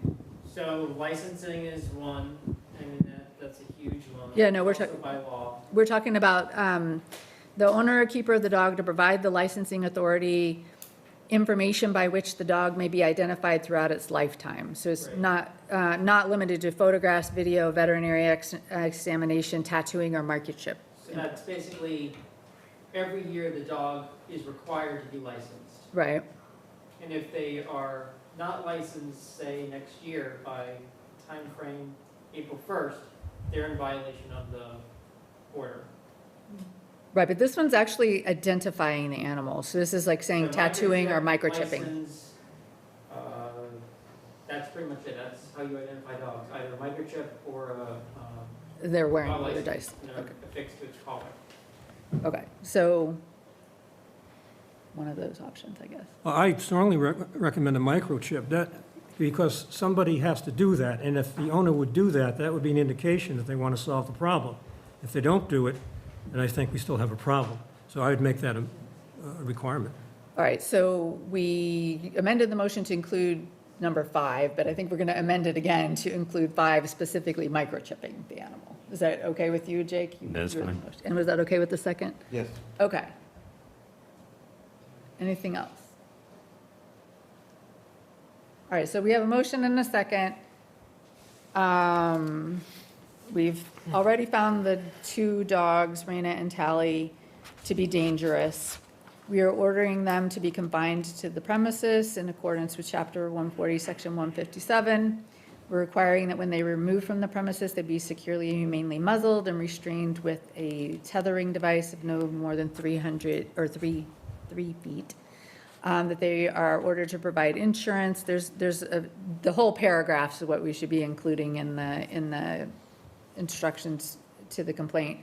And then provide the insurance or the ability to get insurance or 3 refusals on the insurance.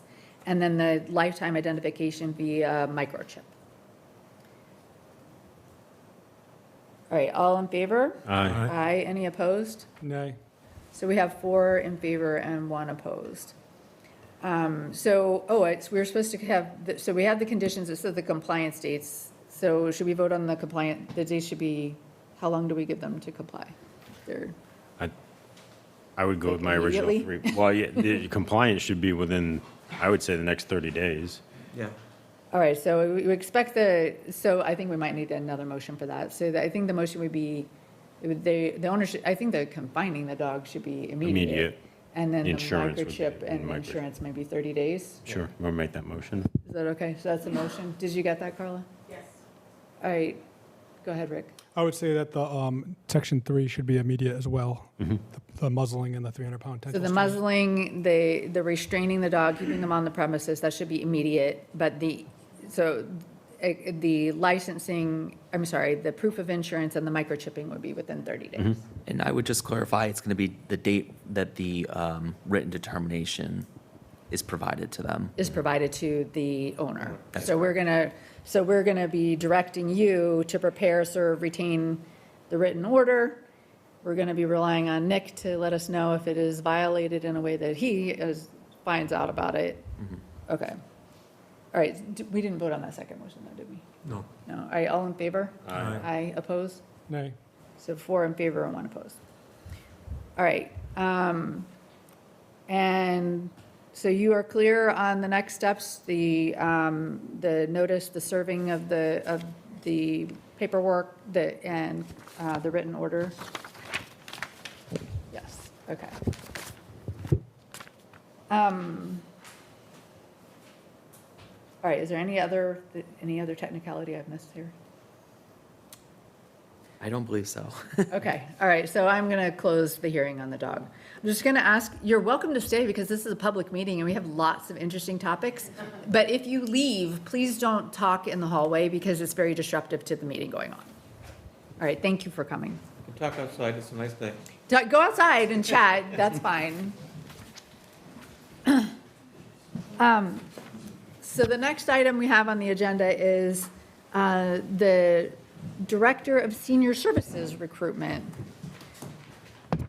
So who do we have for this? So this evening, and she can come up right now, we have Lauren Monticello. I'll just kind of give an overview. So within your packet, you have Lauren's resume and cover letter that she submitted, along with just a summary recommendation from the screening committee. As the board recalls, the town I average. went downstairs and started talking. The town advertised this position on its website, MMA, MCOA, Indeed, LinkedIn. The town received 24 applications, including several, and Lauren included, current Council on Aging directors. We held 2 rounds of interviews, and our committee named Lauren as our sole finalist by unanimous recommendation. Lauren, like I said, is currently a COA director. She has more than 10 years of experience working with older adults and experience managing staff budgets, programs, outreach, and community partnerships. We found Ms. Monticello very knowledgeable, experienced, and she received strong recommendations. So with that, I'll turn it over to the board. All right, and Dick, you were on the screening committee, right? Yes, I was part of that and enjoyed meeting Lauren and others. And we felt after good debate and discussion, and asked a lot of questions, that Lauren was well suited for the job, has an impressive background, not only in Acushnet, but before that, several noteworthy experiences in healthcare. So it was unanimous that we bring her candidacy before the board for action. All right, thank you.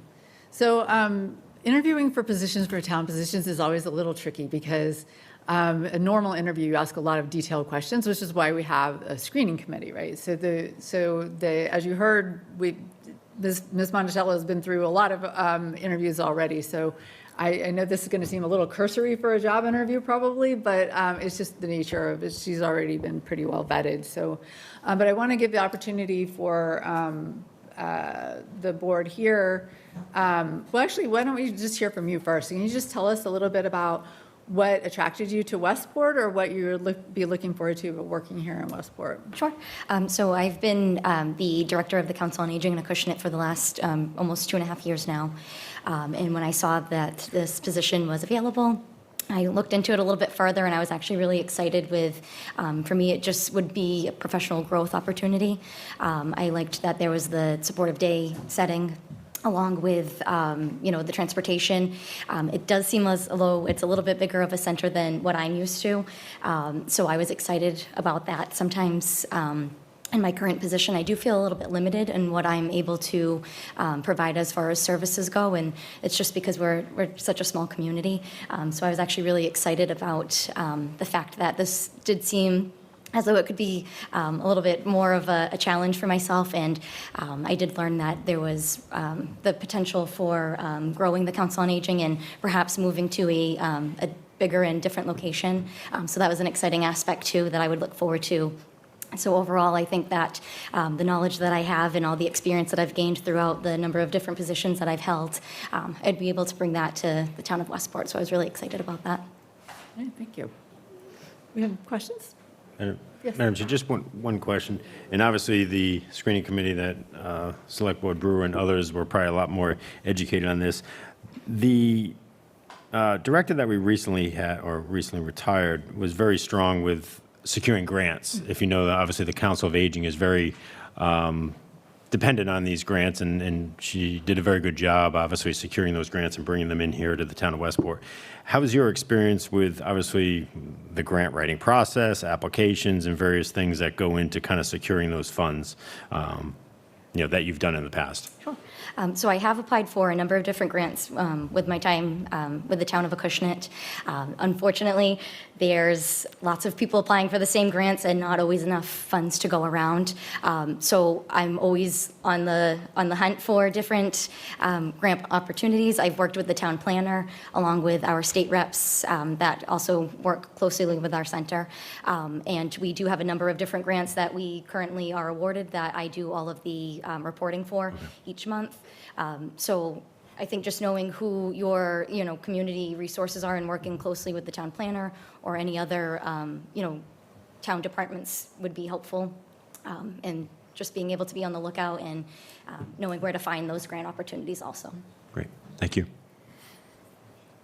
Nice seeing you again, Laura. Yes, you too. Can you just talk about what your first 30, 60, 90 days would look like when you come on board? What do you see, how do you start? Sure. I think just kind of walking in and just observing, I think it's really important to kind of get a feel of, the situation. I would never walk into a new position and start making all kinds of different decisions. I think really speaking with the staff and then just speaking with the patrons that you have coming in as well, I think is really important. Learning, again, all of the different departments. All of the towns are pretty similar as far as, departments, but different personalities, and learning all of those aspects of the position as well.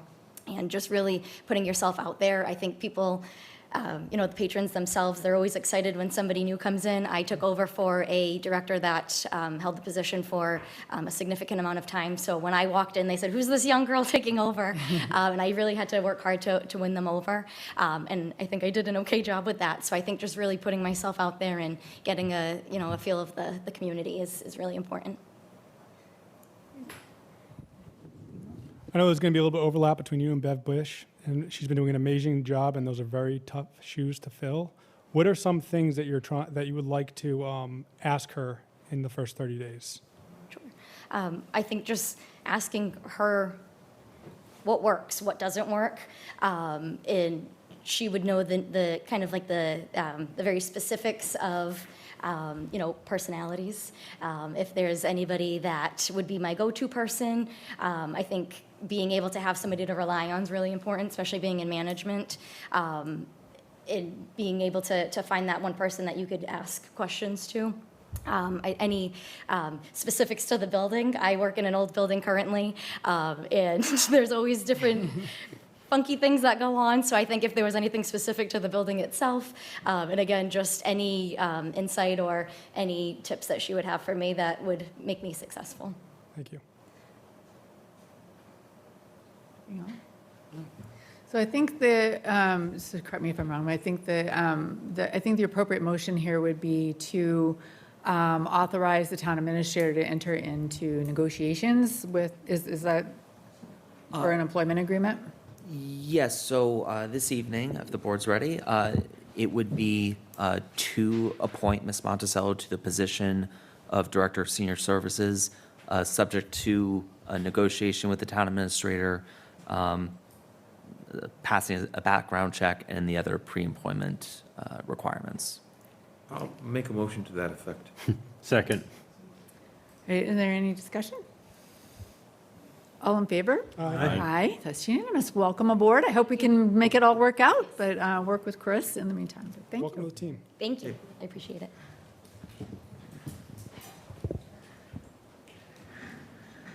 And don't you all congregate in the hallway and talk either. All two of you. Go outside. All right, so we did all of the items under 3, so now we are on 4A. We have a request from Rebecca Priest to accept her resignation effective July 24, 2026. This is a resignation from the building department. Move to accept Rebecca Priest's resignation with regret. Second. Any discussion? All in favor? Aye. Aye. We have later on, we have the posting of the position, right? Just later. Yes, we do. 4B, we have a request to recommend Jean McGuire to the Council on Aging. Madam Chair. Yep. As the liaison to the Council on Aging, I would like to state that I met Ms. McGuire at the last meeting. There are 2 vacancies at the present time for Council on Aging. We have a second candidate we're interested in also, but that person was not available at last week's meeting.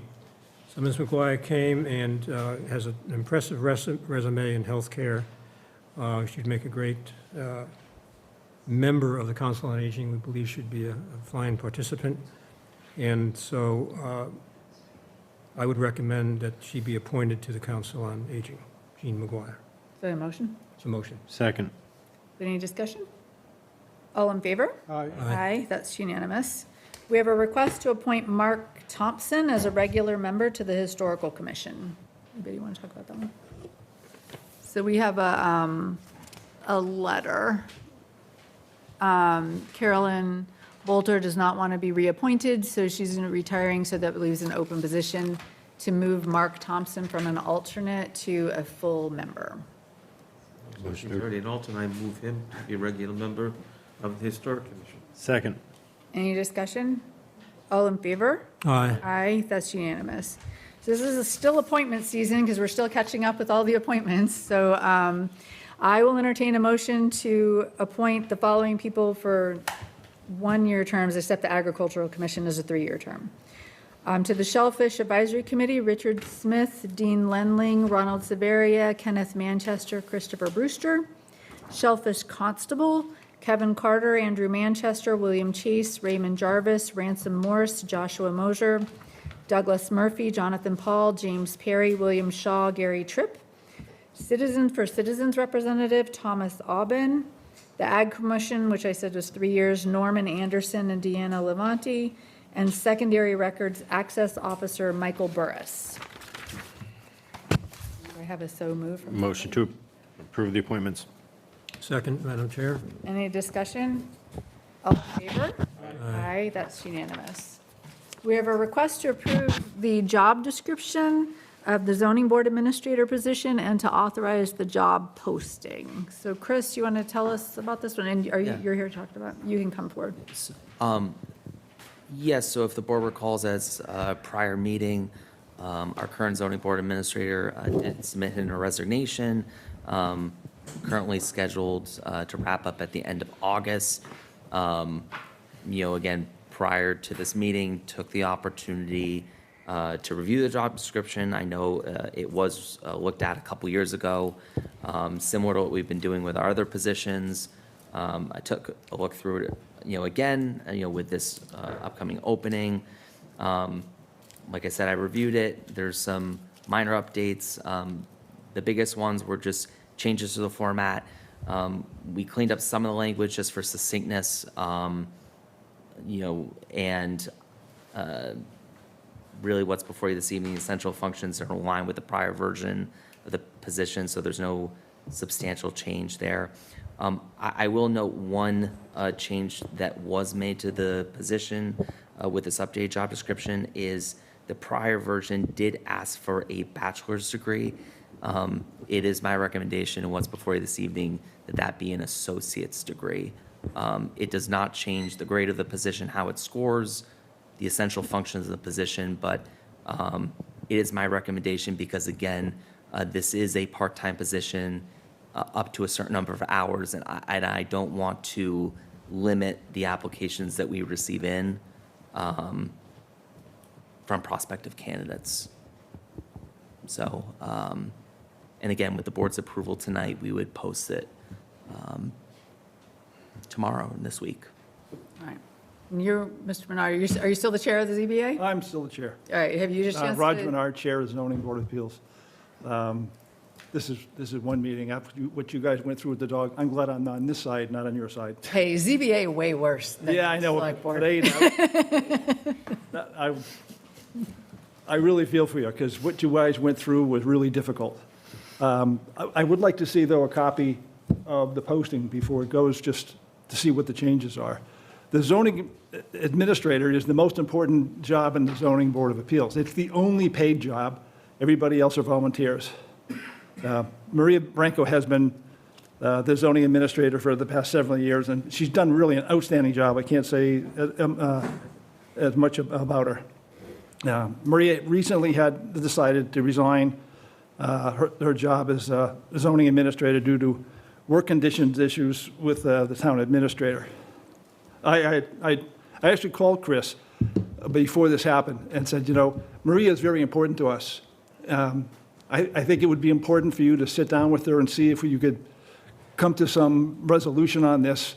That didn't happen or wasn't able to happen, so that's the reason why she resigned.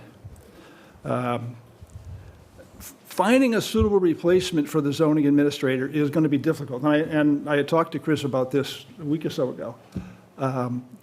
It's a part-time job which does not have a set number of hours because zoning applications are petitions that come in whenever they come in. We could get 5 in a month. We could get 1 in 3 months. So it's what we did find. We went through this before Maria, and it took us a year to find a suitable replacement, just because of the requirements for the position and the hours that are worked, and the fact that it's not a constant revenue stream. The zoning administrator does essentially all the work for the zoning, and there's some things in there that are way, way beyond administrative. Interfacing with the public, interfacing with our lawyers, writing the decisions. These are all things that are very highly technical. I believe that we are going to be without a zoning administrator for some period of time. Due to legal constraints, the absence of administrator is going to hinder the board's capability to perform its function. So we will not be able to have hearings until we actually get a new administrator. If that happens, according to state law, any petition that comes in will be automatically approved without town input. That's the state law. It's therefore really, really important for all of us, the town, the board, everybody, that we really expedite the process of replacing the zoning administrator. I don't think anybody here wants to go through the process of having petitions come in, and because there is no zoning board of appeals to review them, they get automatically approved. I mean, all this could have been avoided, but we are where we are, and like I said, I think it's just really, really important that we really expedite the process of hiring a new zoning administrator.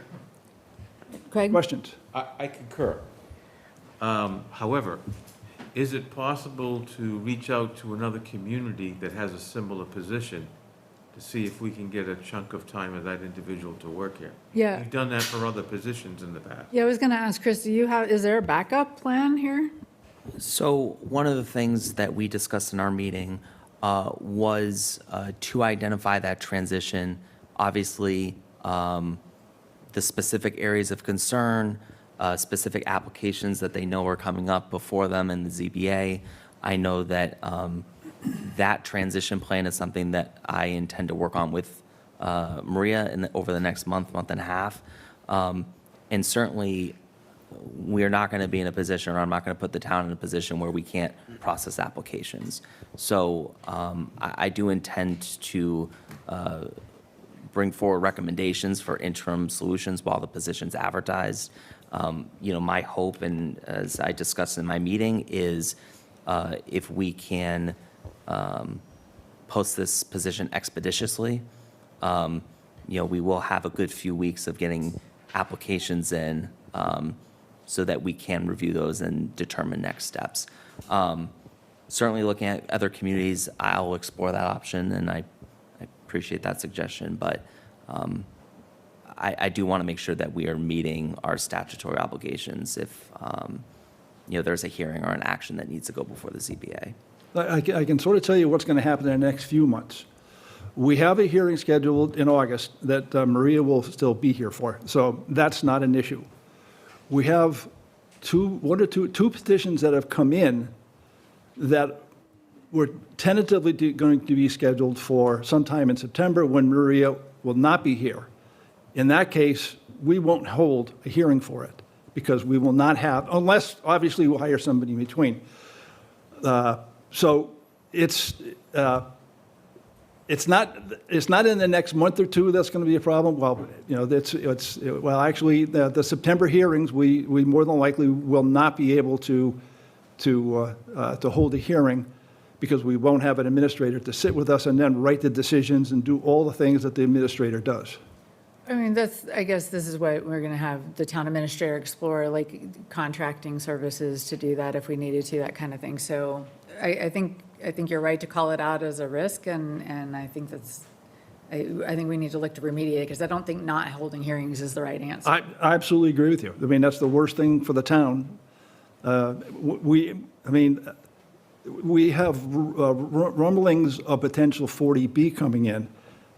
Nobody in their right mind would want to have a 40B approved without any input from the town. That would be a total disaster. Yeah. All right, but the action before us tonight is to approve the job description and authorize the immediate posting of the position, right? Yes. And just to clarify, the way the position is currently listed, it's listed as an associate's degree? Associates. Okay, thank you. Motion to approve. Second. Is there any further discussion? All in favor? Aye. Aye, that's unanimous. Thank you. We have a request to approve the job description of the production assistant and authorize the immediate. Gentlemen. Oh, sorry. Go ahead. You said Maria, and I didn't make the connection. You wanted to make a statement. Yes, I do. Go to the other one, it's on. That's okay.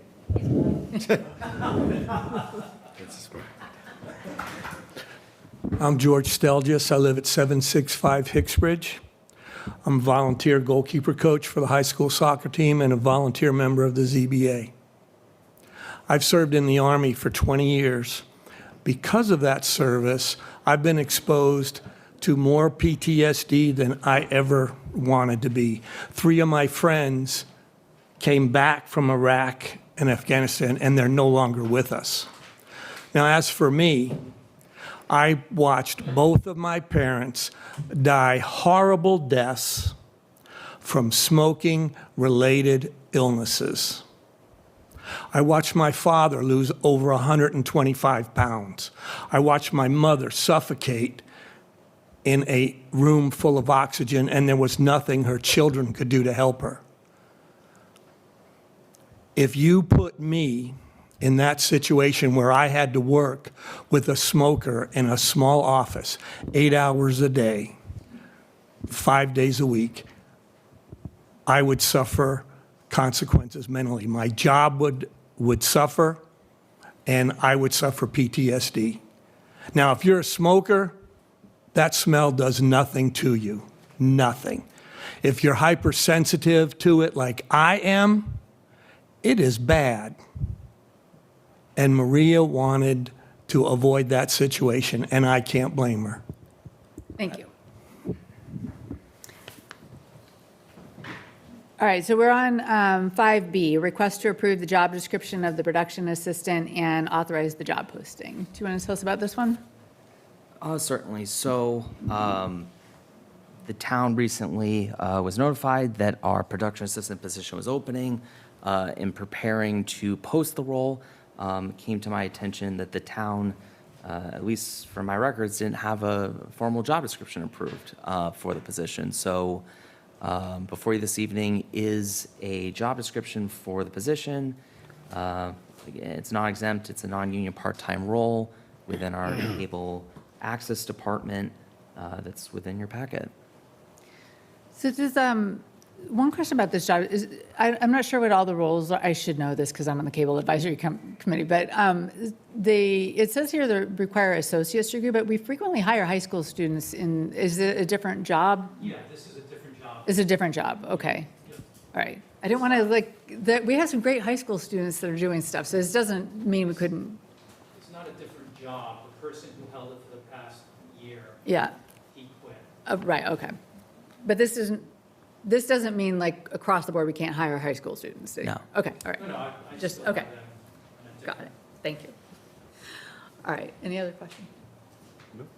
Motion to approve. Second. Any discussion? All in favor? Aye. Aye, that's unanimous. And we have a request to authorize the posting for the public health nurse.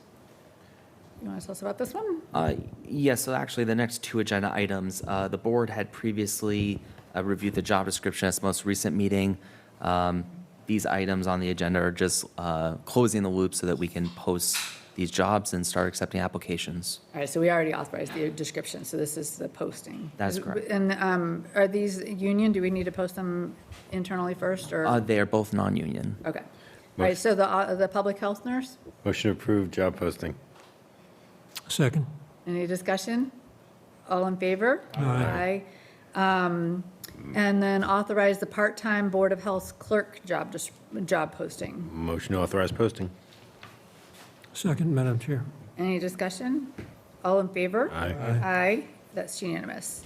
We already did E, so F is a request from Susan Brayton, the town treasurer, to sign the ban renewal for the school building construction. So you want to talk about that? Certainly. So this is renewal for a $1.75 million ban, which is a bond anticipation note for our school construction project. So as you know, part of our funding is through MSBA that we submit in for reimbursements. This is a new note dated for July 30th, 2026 and due July 29th, 2027.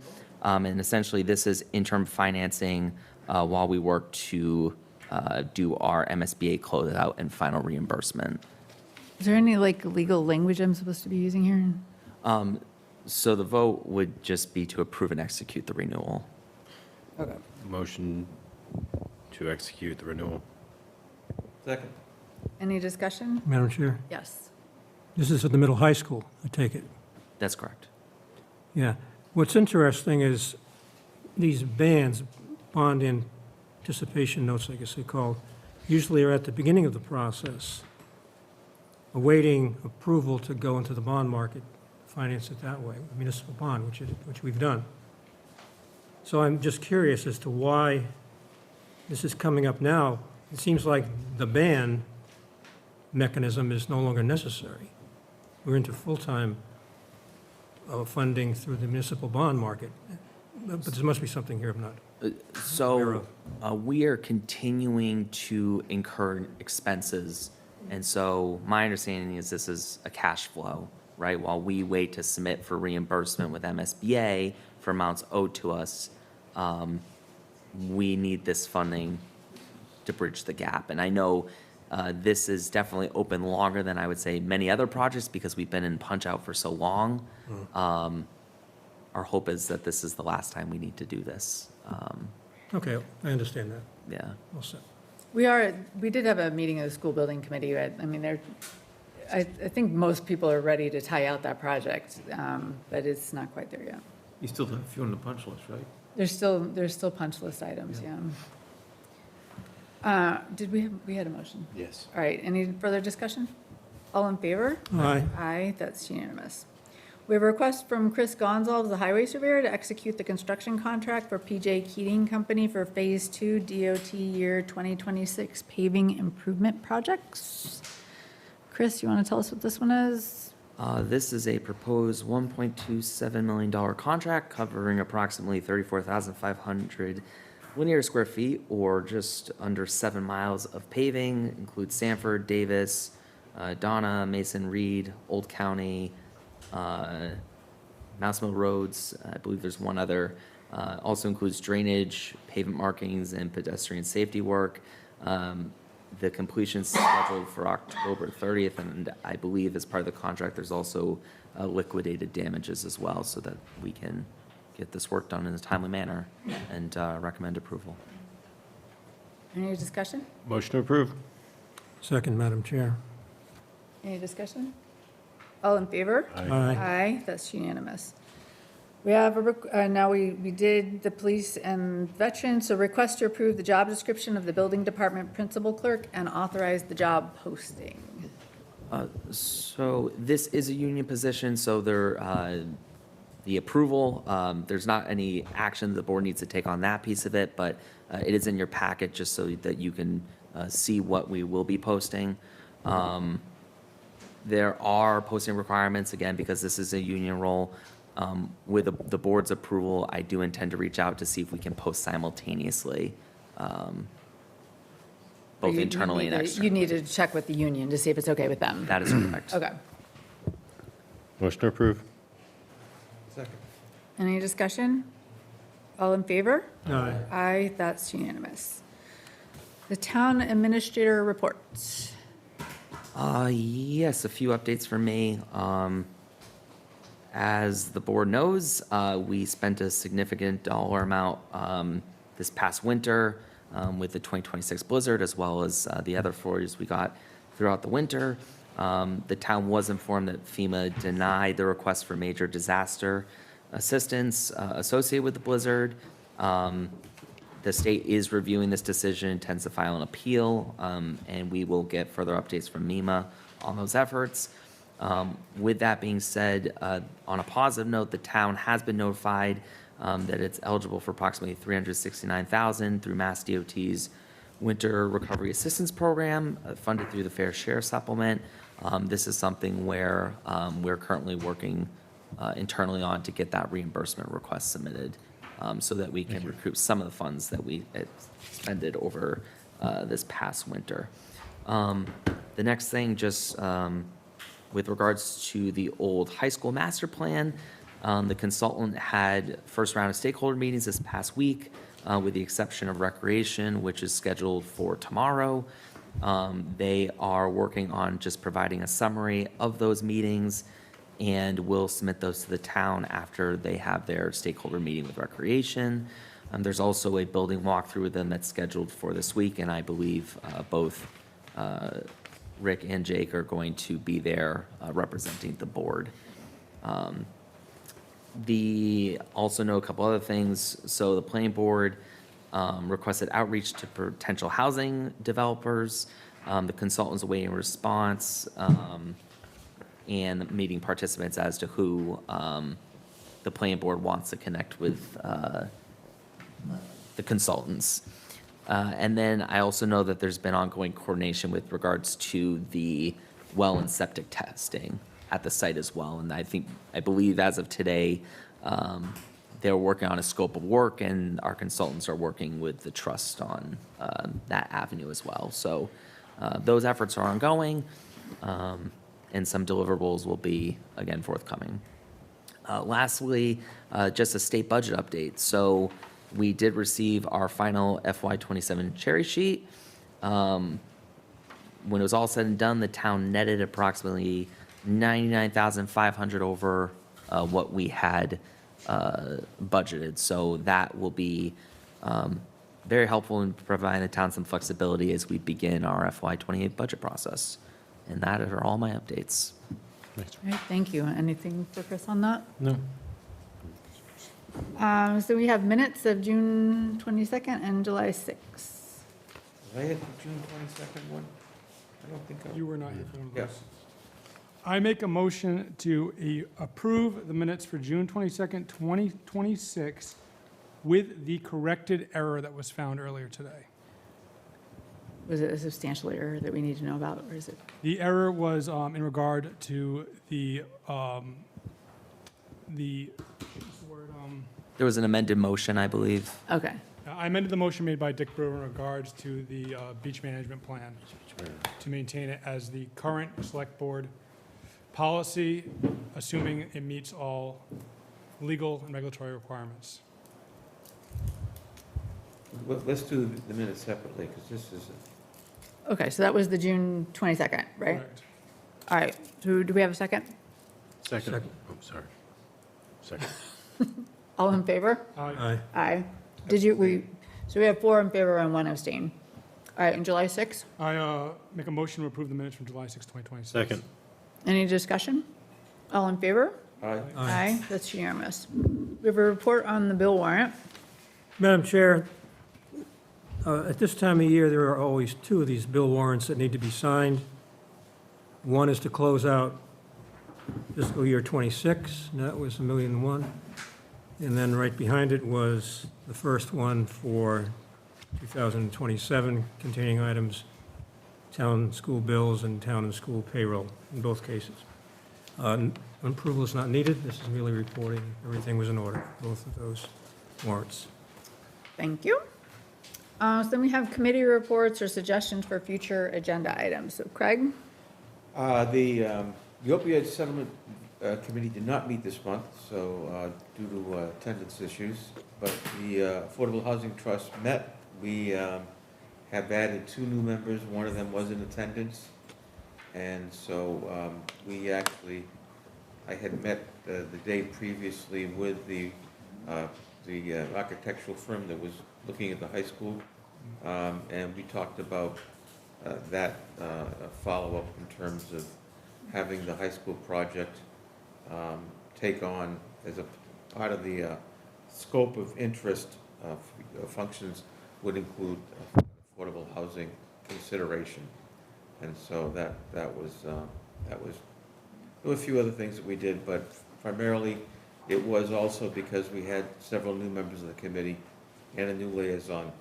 It was a chance for people to introduce themselves, both former and current new members, so that we would understand each other's background, areas of expertise, so on and so forth. Thank you. Dick?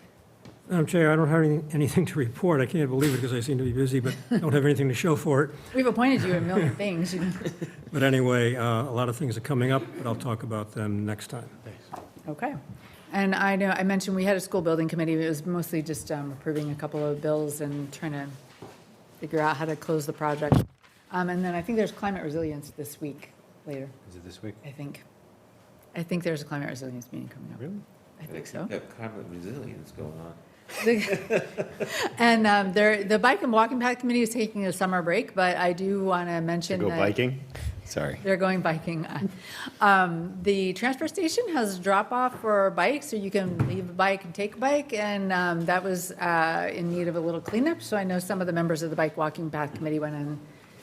I think they moved some of the bikes out of there and then did some weed whacking and things like that, so thank you to the volunteers who did that at the transfer station. Jake, anything for I you? do not have any updates. Thank you. Rick, anything from you? I have nothing significant to add. All right, we have quite a few public here for the end of the evening, but is there any comments or statements from the public? All right, I just want to remind people that we still have vacancies on boards and committees if you're interested in serving in the town in some way. Also, a lot of people were recently appointed and may need to get sworn in again. I know I am on that list. So if you have been recently reappointed to a committee, you need to go check in with the town clerk if you haven't already. I am not aware of any topics that are fall under the 48-hour rule. So as I mentioned at the top of the session, or the meeting, we do have an executive session, so we are going to, we will not conduct business in open session. So we're adjourning this meeting, or we're just, are we recessing? We're moving into executive session, but we're not going to have any business after the executive session. To emerge to vote. Well, I have to read the whole thing. Okay. So I will entertain a motion that you can make in a minute pursuant to Mass General Law, Chapter 30A, Section 21A, where the Select Board will enter executive session for the following purposes. A, to discuss the reputation or character of, or complaints or charges brought against a public officer, specifically a Select Board member, unless the individual requests that the discussion be held in open session. B, to conduct strategy sessions in preparation for negotiations with non-union personnel, specifically the Director of Senior Services. And C, to discuss strategy with respect to litigation if the chair declares in discussing an open meeting may have a detrimental effect on the litigating position of the town, specifically Robert Branco, trustee of the ANC Nominee Realty Trust versus Town of Westport Historical Commission, Bristol Superior Court case numbers 2473CV00032, 2473CB00249, and 2473CB00275. So moved. You say your name. Craig Dutra. Second, Richard Brewer. All in favor? Aye, Richard Mundy. Aye, Jake McGuigan. Aye, Shawna Tees. Aye, Richard Brewer. Hi, Craig Dutra.